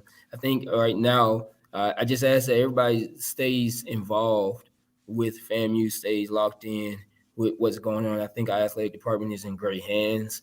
I think our school is in great hands, but I think a lot of times, I just want to kind of share this. And when we start talking about the limited resources and how limited resources actually happen, the schools that we offer has to be at the forefront of any university, because that gives our alumni a chance to make more money, right? And so, pharmacy, the School of Pharmacy, School of Business, those schools, our law school, those alumnus graduate making more money. And then when you can graduate making more money, you have the opportunity to turn around and give the school more money. And so, yes, it's about the athletic department, but it's also about the direction of the school. And I just really, and I know I have to do a better job of staying tapped in with the alumni base and especially with all the local changes around here in the city. We have College Town, and I think we've as a university, we're missing out on money. And we have to start capitalizing off of the money around Tallahassee and stop watching Florida State do it and then getting mad after they do it.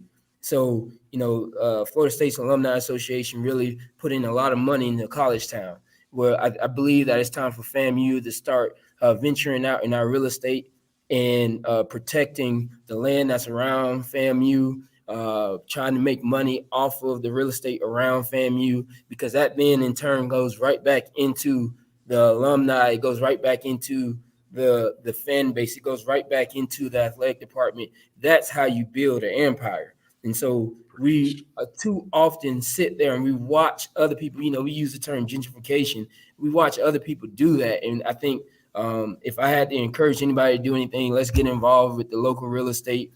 Let's make sure that FAMU's Alumni Association is really involved in that part, so that money can go back into the athletic department and we can increase the amount of resources that we have to keep good coaches like Willie Simmons here. Preach. You preaching to the choir. Coach, preach. Coach is preaching tonight. Hey, Coach, let people know where they can find you on social, and so they can keep up with you, keep up with your program, and just show you love and support. Oh yeah, man. So of course I'm always on social media, on Twitter. Let me make sure I don't get this wrong. It's McGriff_Tyrone on Twitter and Instagram. I try to make sure they match, and then of course Tyrone McGriff on Facebook. And then you can follow the football program at Leon Lions Football on Twitter and Instagram. We love the followers, and of course I love my FAMU people following me. So hopefully I can get some more kids, some FAMUans over here, and we can have a little pipeline, a little dynasty, and then of course make sure they're getting everything they need in life. Yes, sir. Yes, sir. Well, hey, Coach, again, congratulations to you and your family. Thank you for taking time out tonight. Yeah, thanks. Honest, great conversation, Coach, man. If someone didn't say you were a rising star, you definitely are. So I see that a mile away. So congratulations. Best of luck to you the rest of the summer. And, man, we'll look out for Leon in the fall. See what kind of damage you guys do around Tallahassee this year. What classification are you guys, by the way? What classification? We're 4S now. So Florida switched to classifications. You have 1A, well, you have 1R, which is one rural, and then you have 1S through 4S, and then you have 1M through 4M, which is the metro classifications. But I do have to do this plug. If you want to see a fast team, you got to come check out Leon. I can't guarantee you. I never guarantee wins. I don't guarantee my guys wins. Right. I can tell you we're going to be fast, we're going to be aggressive, and we're going to play assignment football. But I don't think there's a faster team in the area right now. Man, we got some fast kids out here. Ooh, okay. That's a lot of talent up there in Tallahassee. So that you're saying something. If you're saying you got the fastest team, that's saying something. All right. Man, we got some burners. All right. Hey, all right, Coach. Take care. Hey, and thank you again for your time tonight. Good luck to you guys. All right, thank you. See you later. All right. Yes, sir. Fangs up. Yes, sir. Coach Tyrone McGriff, ladies and gentlemen. Man, that's awesome. That is awesome. Yeah. I'll admit I did not know. Yeah, I did not know much about Coach. Obviously a younger guy. But man, I'm telling you, rising star, Kelvin. Rising star. I see it a mile away. That honesty, boy. That honesty. You might want to keep them close. Hey, that honesty is gold. I'm telling you now, man. I'm telling you that honesty. Whoo. Man. Anyway, I know after 20 years. Inspiring, right? Oh man, I'm telling you, I'm inspired. I'm inspired. I think when you give too much honesty, like after 20-something years, sometimes people think that your honesty is like just being negative. It's like, no. I mean, I encourage when I encourage, but the truth will set you free. And so many people are scared to talk truth to power that, when you see it and when you hear it. And anyway, good stuff there. So hopefully you guys tuned in and appreciated that conversation with Coach McGriff. Make sure you follow him on socials. That's McGriff. Hold on, let me make sure I got it because I had it pulled up here on the side.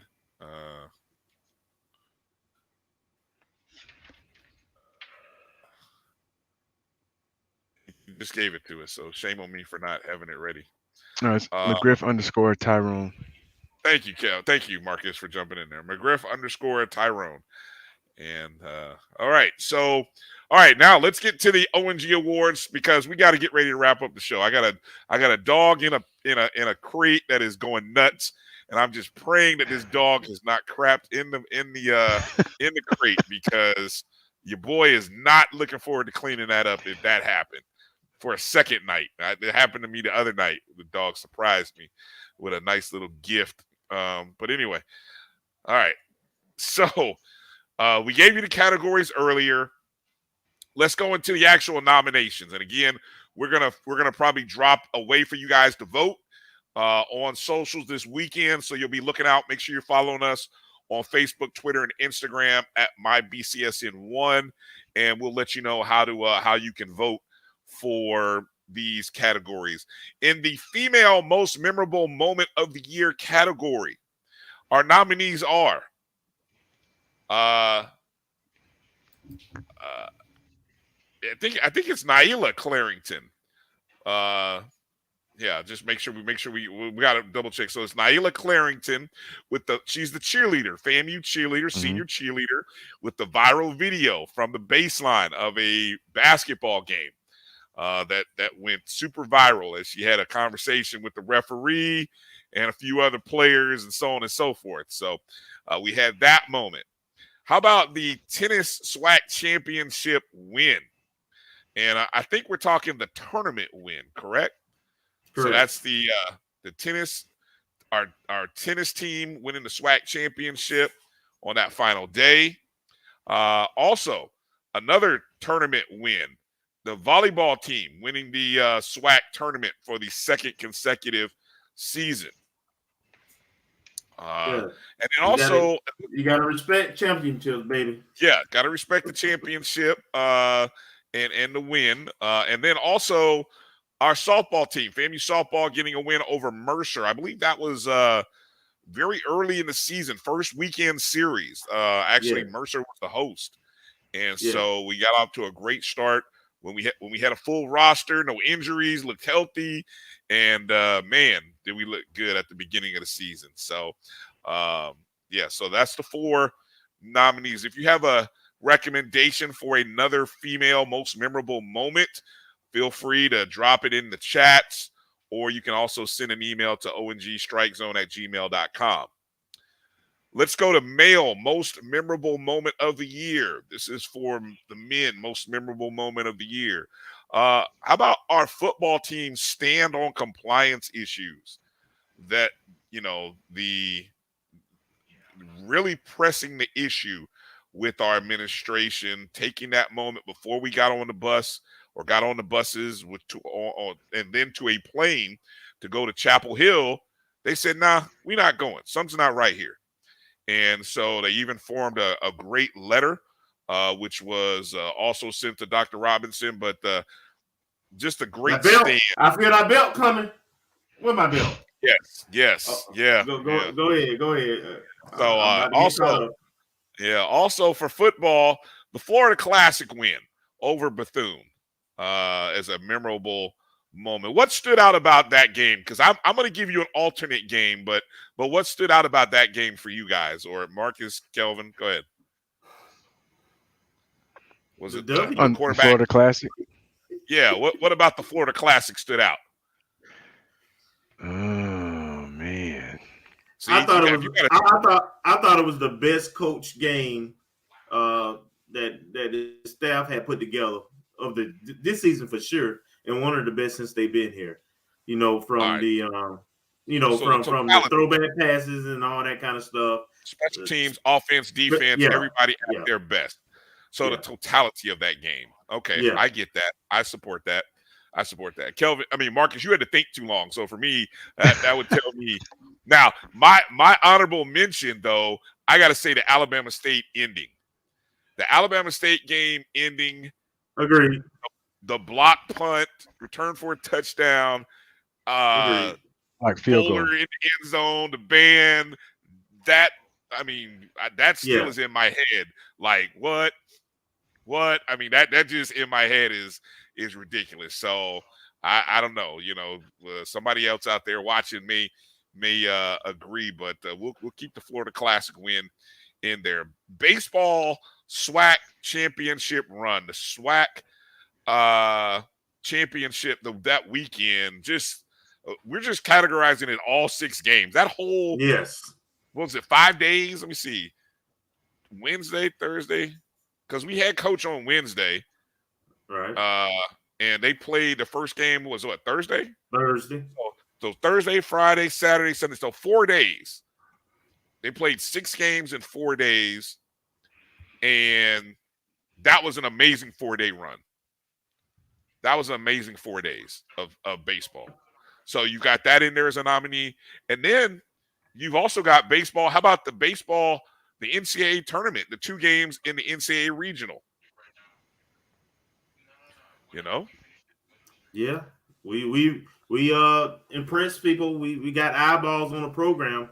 Got a lot of respect for that run. And as you can see, the University of Florida is still undefeated in the College World Series. So yes, we can say we were competing with the best. Yes, indeed. Yes, indeed. And also memorable moment. Coach Mike Rice returning to the golf program. So that was we thought we had lost him, and then things worked out, and he was back, and so good to see you got Couldn't that in stay there. away. Male most memorable moment. So again, looking for nominees in there. If you want to add somebody, let us know. Okay, let's go to female athlete of the year. Okay, it's a big list here, guys. So, I don't know. See, we have a total of 9 people. Wow, this is heavy.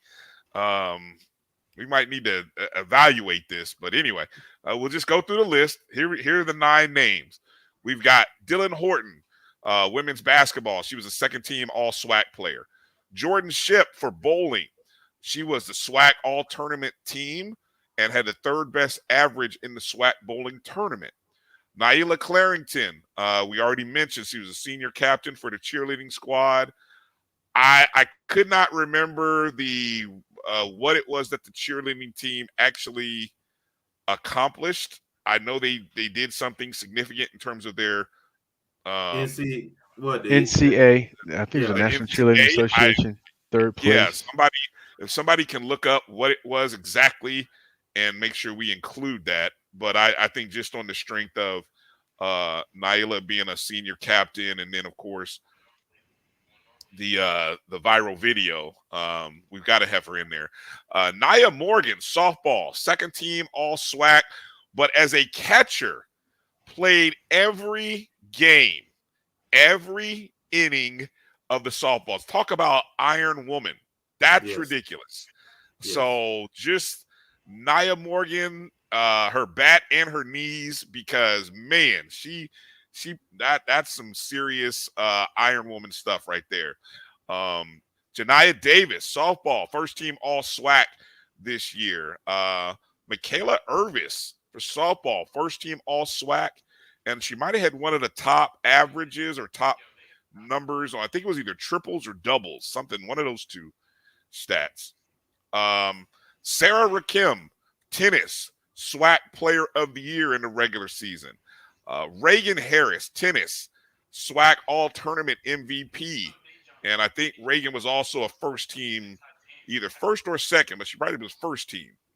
And then there's the queen on the volleyball court, Dominique Washington, who again was the SWAC player of the year, led FAMU to back-to-back titles, along with being the SWAC player of the year. So that's the list of 9 again. Dylan Horton, Jordan Ship, Naila Clarington, Nia Morgan, Janiah Davis, Michaela Irvis, Sarah Rakim, Reagan Harris, and Dominique Washington. Man, 9 people. I don't know how we're going to include 9 people.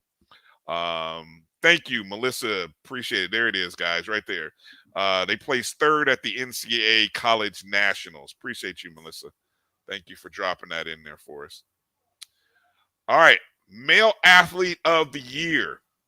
Got a few football players. We've got Isaiah Land, Xavier Smith, and Jeremy Musa. On the baseball diamond, we've got Hunter Veets, Sebastian Greco, home run king there, and Ty Hanchey for his he was selected, the first Rattler selected him the regional all tournament team. Could we be missing? I'm just spitfiring here. Could we be missing anybody from, say, our golf program? Yeah, we should have the one golf guy. Yeah, there was at least one golfer. Was it Jacob Uyesto? Yeah, we might have to double check the stats, but somehow we got to find a way to get him in there. We'll add him in. Yeah. All right. Next category is Women's Sports Coach of the Year. We got 4 nominees from our women's sports programs. Of course, we have, let's see, we've got 8 or 9 women's sports, right? 8. So here are the 4. We've got Coach Camise Patterson, softball. Coach Gokhan Yilmaz, volleyball. Coach Rochelle Nikki Houston for tennis.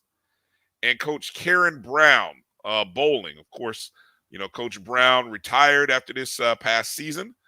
And so we had championships from tennis and volleyball.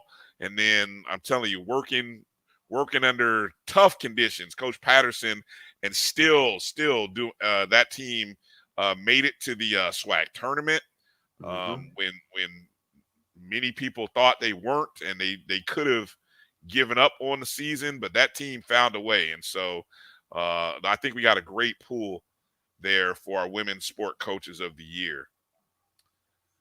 Male coach of the year. We've got 5 nominees here under male coach of the year. Let's see. We've got Jamie Shoup, baseball champion, SWAC champion. Now, this is interesting. We have 2 golf coaches here. Not only do we have Preston Mike Rice, but we've also got Mia Campbell, who she filled in for Coach Rice. Right. And won a tournament. Won a tournament. Right. Won a tournament when Coach Rice had stepped down before he came back. Let's see. Of course, we've got Coach Willie Shotgun Simmons. And then Rufus Peoples, the interim track and field coach. Tough situation. He stepped in and kept it all together. The cross country team did well academically. So yeah, he's no longer with the program, but given the circumstances, I think he deserves another nomination. Right. Okay, ladies sport coach of the year. No, wait a minute. Okay, so that's it for the coaches. Okay, here we go. These are the team of the year awards. So we have our women's sport team of the year and the male sports team of the year. Now, again, we have 5 nominees. Again, we have 8 sports. Our team of the year, we have softball team. We've got our tennis team, volleyball, bowling, and the 4x100 track and field outdoor team. That finished second in the SWAC. They were second in the SWAC, but I think, Kelvin, they may have ran the best time overall in the year, because I don't think that 41.35 that they ran got beat in the tournament. Right. So even though they finished second in the SWAC tournament, they had the best time ran by any 4x100 team that season. So yeah, I think that's well deserved for them. All right, so for our male sport team of the year, We really ain't got we but have. 5 male teams. I know. So I mean, are we going with three teams or 4? You got 4 on there, but you look like are we we only got real 3 real nominations. Yeah. okay? So the three teams then are the football team, baseball, and golf. As we got Marcus back with us now. So our male sports team of the year, we've only got 3 nominations: football team, baseball team, and our golf team. All right. Sports administrator of the year. All right. That's a good list. And you have to break this down for me, because I think there may be a name or two, at least one name that I'm not familiar with. But I think we have talked to 4 of the other folks. So sports administrator of the year. We start with, and these are just listed here. Obviously, we have Mr. Josh Padilla, the SWAC SID of the year, but he's the director of communications and digital strategy for our athletic department. How about Michael Smith? Was the interim AD at the first half of the school year, / assistant vice president for athletics now. Rhea Floyd. We talked to Rhea on the show. She's the director of special projects and marketing. Of course, one of the big events that she put together was I think we talked to her right after the spring game, either before or after the spring game draft. Right. So she was a big part of that. Right. Elizabeth Balaam. I hope I'm saying her last name correctly. She's the interim director of sports medicine. Kelvin, what do we know about Elizabeth? She stepped in, and she's responsible primarily not only for the staff that supports all 14 sports we have, but she directly is responsible for football and the major sports. So those hours that I'm gonna have a guess of a former sports medicine person to explain the conditions you work when you working at a HBCU and the hours you have to put in. It's ridiculous. So and our team, all of our athletic teams seem to have a lot of issues this year in terms of outside of women's basketball in terms of recovery and injuries. So working with the resources you have and then doing it on an interim basis, stepping up to the cause. We had championships, so she did some things really well. Yeah, good point.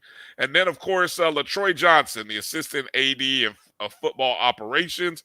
We talked to him, and of course, he's a vital part of what happens there with the football program. Great article in the Tallahassee Democrat. If you haven't had a chance to read one of Gerald Thomas's latest pieces, good stuff there on LaTroy. So again, our sports administrator of the year nominees: Josh Padilla, Michael Smith, Rhea Floyd, Elizabeth Balaam, and LaTroy Johnson. Support staff of the year. This is one that many people you're not familiar with these names. I'll admit, I'm one of them. I'm not familiar with these names, not familiar with these people, but these are important people. And I love the fact that Kelvin created this category here. So if I get the names, if I say any names wrong, please jump in there, correct me. But our support staff of the year nominees: Mr. Fenorius Hayes, a business manager. Miss Bryan Houston in sports performance. Cole Forney, also in sports performance. Patrick Fenderson, AD/facilities and events. And Mr. Donald Reed, director of equipment. What can you tell us about these individuals, if you can, quickly, Kelvin? 3 of the 5 I directly have worked with in the past in previous positions, and they work really hard.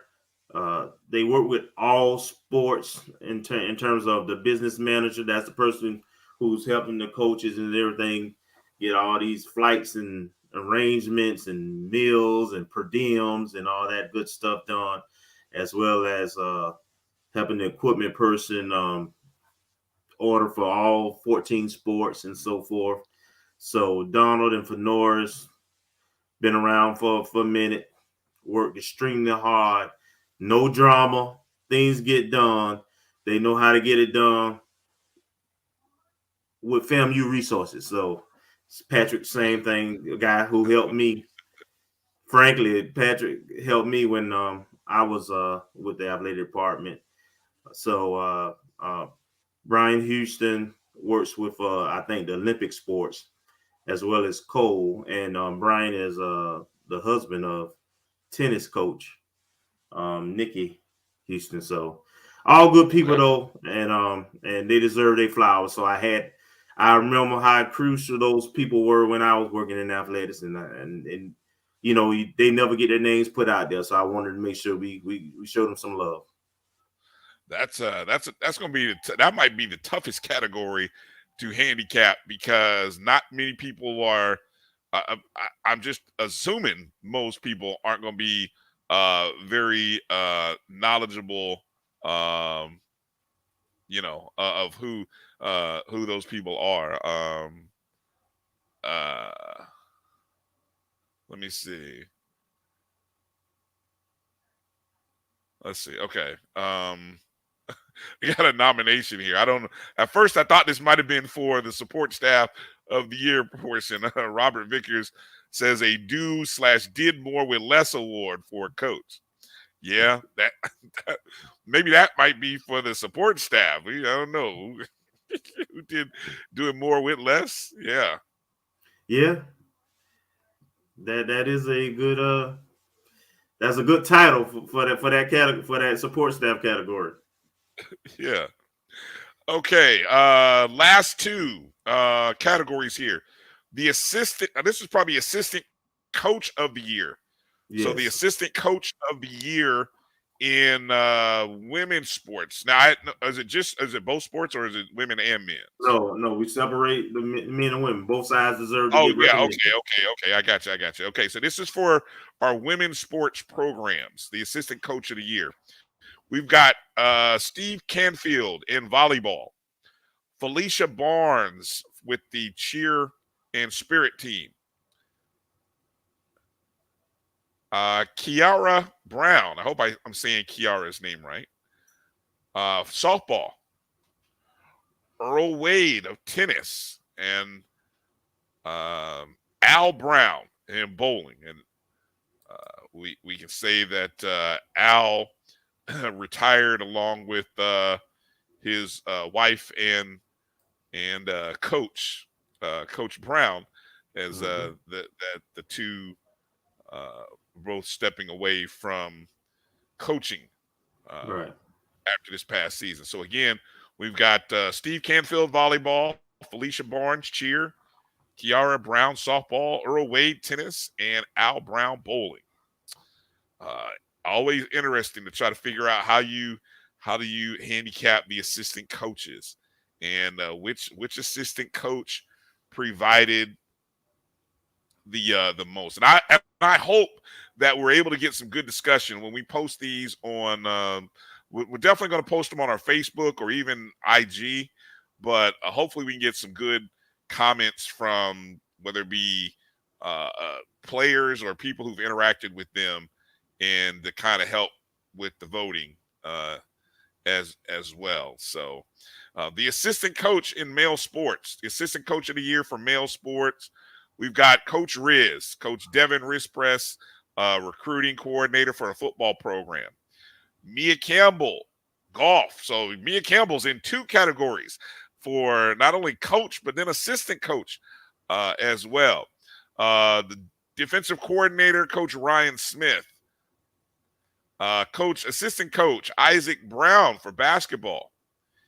And then football, we have another one from football, Orlando Heggs, the second, our football player development.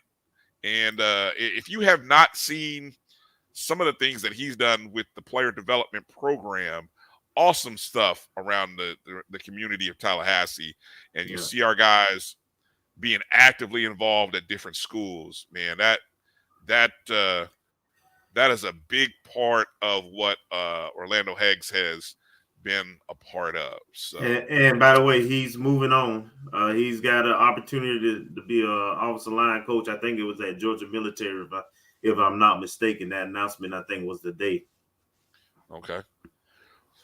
Well, I mean, look, coaching is something he wanted to get into, and this obviously was a first step for him. So now he'll get an opportunity. So we wish him the best there. All right. So Marcus, as best as you can tell, I'm not going to ask you or Kelvin to kind of handicap any of these awards. We'll kind of talk oohs and ahs next week when we reveal the results. But just any category, what categories kind of stand out? What might be tough? Anything we left off? Anything you would change? Go ahead, Marcus. You're on mute. You're on mute, Marcus. Marcus. There's nothing I would change. Kelvin did a great job putting it together. I guess the hardest to pick, I would say, would be either support staff or the assistant coaches, just because they do a lot of things behind the scenes. I guess from a prominent standpoint, Coach Rispress is probably the most out there if you follow him on Twitter or on social media. But I'm sure all of these coaches are deserving based on the work that they put in and the success of the respective teams. So I think the last 2 or 3 categories we went over between the support staff and the assistant coaches would probably be the hardest for folks to pick out. But all of them are deserving.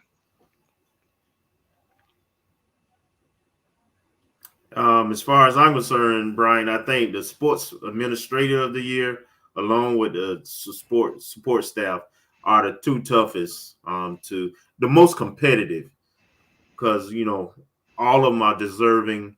All of them have been significant in their different areas.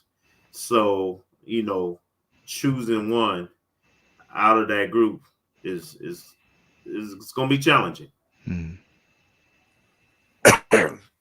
Yeah, I think for me it's going to be the female athlete of the year. I think it's just 9 people. It's like, wow, how do you?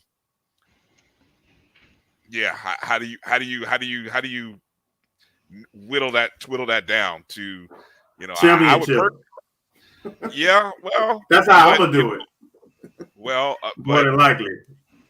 But is that even easy? Is that easy? That becomes hard. It's not easy, but it does pare it down. If you got to, we're gonna be splitting hairs at this point. Yeah. So it's things like that when you're splitting hairs that you look at. I think with the individual awards, I'm gonna look at, when you look at future FAMU Hall of Famers, maybe that might be for me how I kind of look at those votes. And then I also, like you said, I'm with you guys on the whole support staff, sports administrators, assistant coaches, and I hope, like I said, I'm hopeful that we can get some good feedback and input on those individuals or for those individuals, because their family and friends are going to vote, and that's fine. I mean, it is what it is. But I would hope that we'll have to kind of provide some links to the page on FAMU Athletics to kind of talk about them and what they do, because I think a lot of people may not know what they do. So that's just something to think about for the future. Maybe not have to do it this time. Memorable moment. That's going to be the one that I'm looking forward to. The one that I'm most eager to see what people think. And so we'll see. We'll see. It's all good in the hood. So we'll put that out there. And so that's going to be what we close the show with. Final thoughts, Marcus, as we put a bow on tonight's overextended show. Well, we had a great show. I love Coach McGriff. I mean, shooting straight from the hip and telling it like it is. I love the fact that we're celebrating Black American Music Appreciation Month with DJ R-Tistic, and just look forward to continue to follow him and learn from him. I actually learn from both Coach and from DJ R-Tistic on how they're perfecting their craft and seeing how they just continue to lift up FAMU going forward. Kelvin. My thoughts are the same, similar to Marcus. FAMU continues to produce greatness, to produce excellence. And today's guests are a little bit younger than our generation. And it gives me great pride and confidence that, those behind us going to continue to make that the FAMU, everything we do and how we represent it as excellent. And lastly, I love what Coach said about looking at what's happening in our community in terms of investing in real estate and so forth. We've been talking about doing more and more. We've been talking about P3s, and the opportunity is here. We're a LeBron school. There's plenty of investors that we can leverage. All we got to do is to believe in the visions ourselves through our leadership and present it. Yes. And that's what I'm with. That's our next step. Well said. I did not, I'll admit, I did not know fully how you talk about young, how young not only DJ R-Tistic was, but Coach McGriff, and they were at FAM at the same time. So they were, if you look at their timelines, they were at FAMU around the same time. And the history, like, I love the fact that R-Tistic talked about the history of music from the 90s before he was even born. But he knew that 96 was a killer year for this. He knew that 93. I mean, so that tells me that's somebody who studies his craft and doesn't just take it lightly. Because, I mean, unless, Marcus, you had kind of set up pre-questions with him, that was kind of just, that's just something that, put it like that. Here's what I'll analogize it as. As a sports guy, if you ask me, hey, Bryan, who was your greatest college basketball teams? I should know that. If I'm a sports fan, college basketball fan, I'm going to tell you. You're just going to get 3 to 4 teams right off the bat, and it'll be hard for you to be like, what?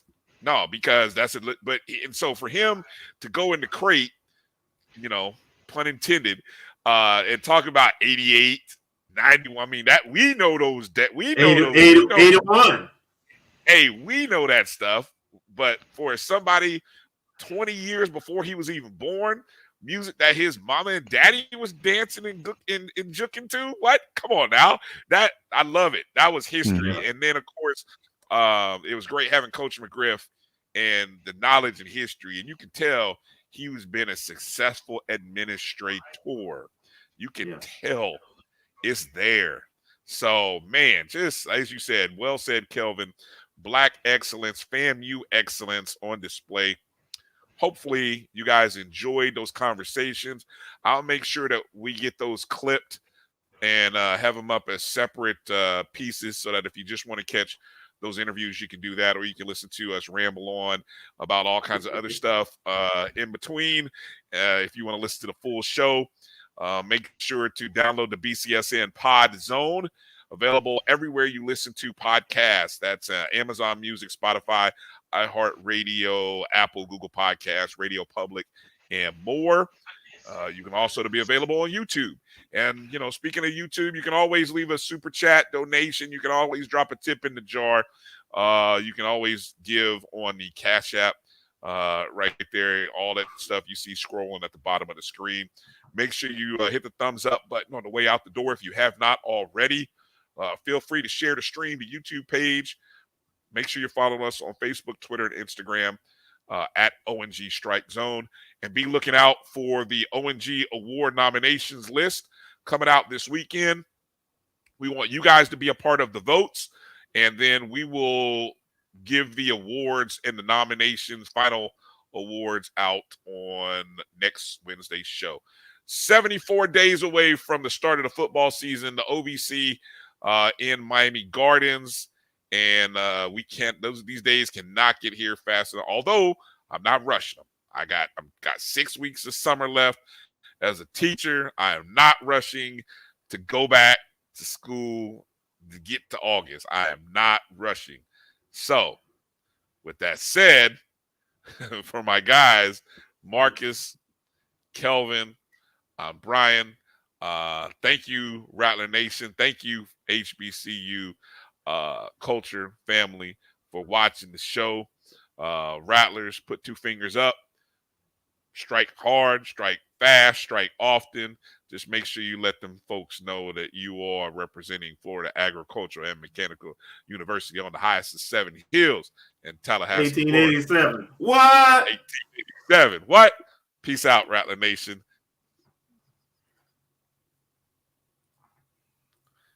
And I got to find the right button to push so we can get out of here. All right, we out.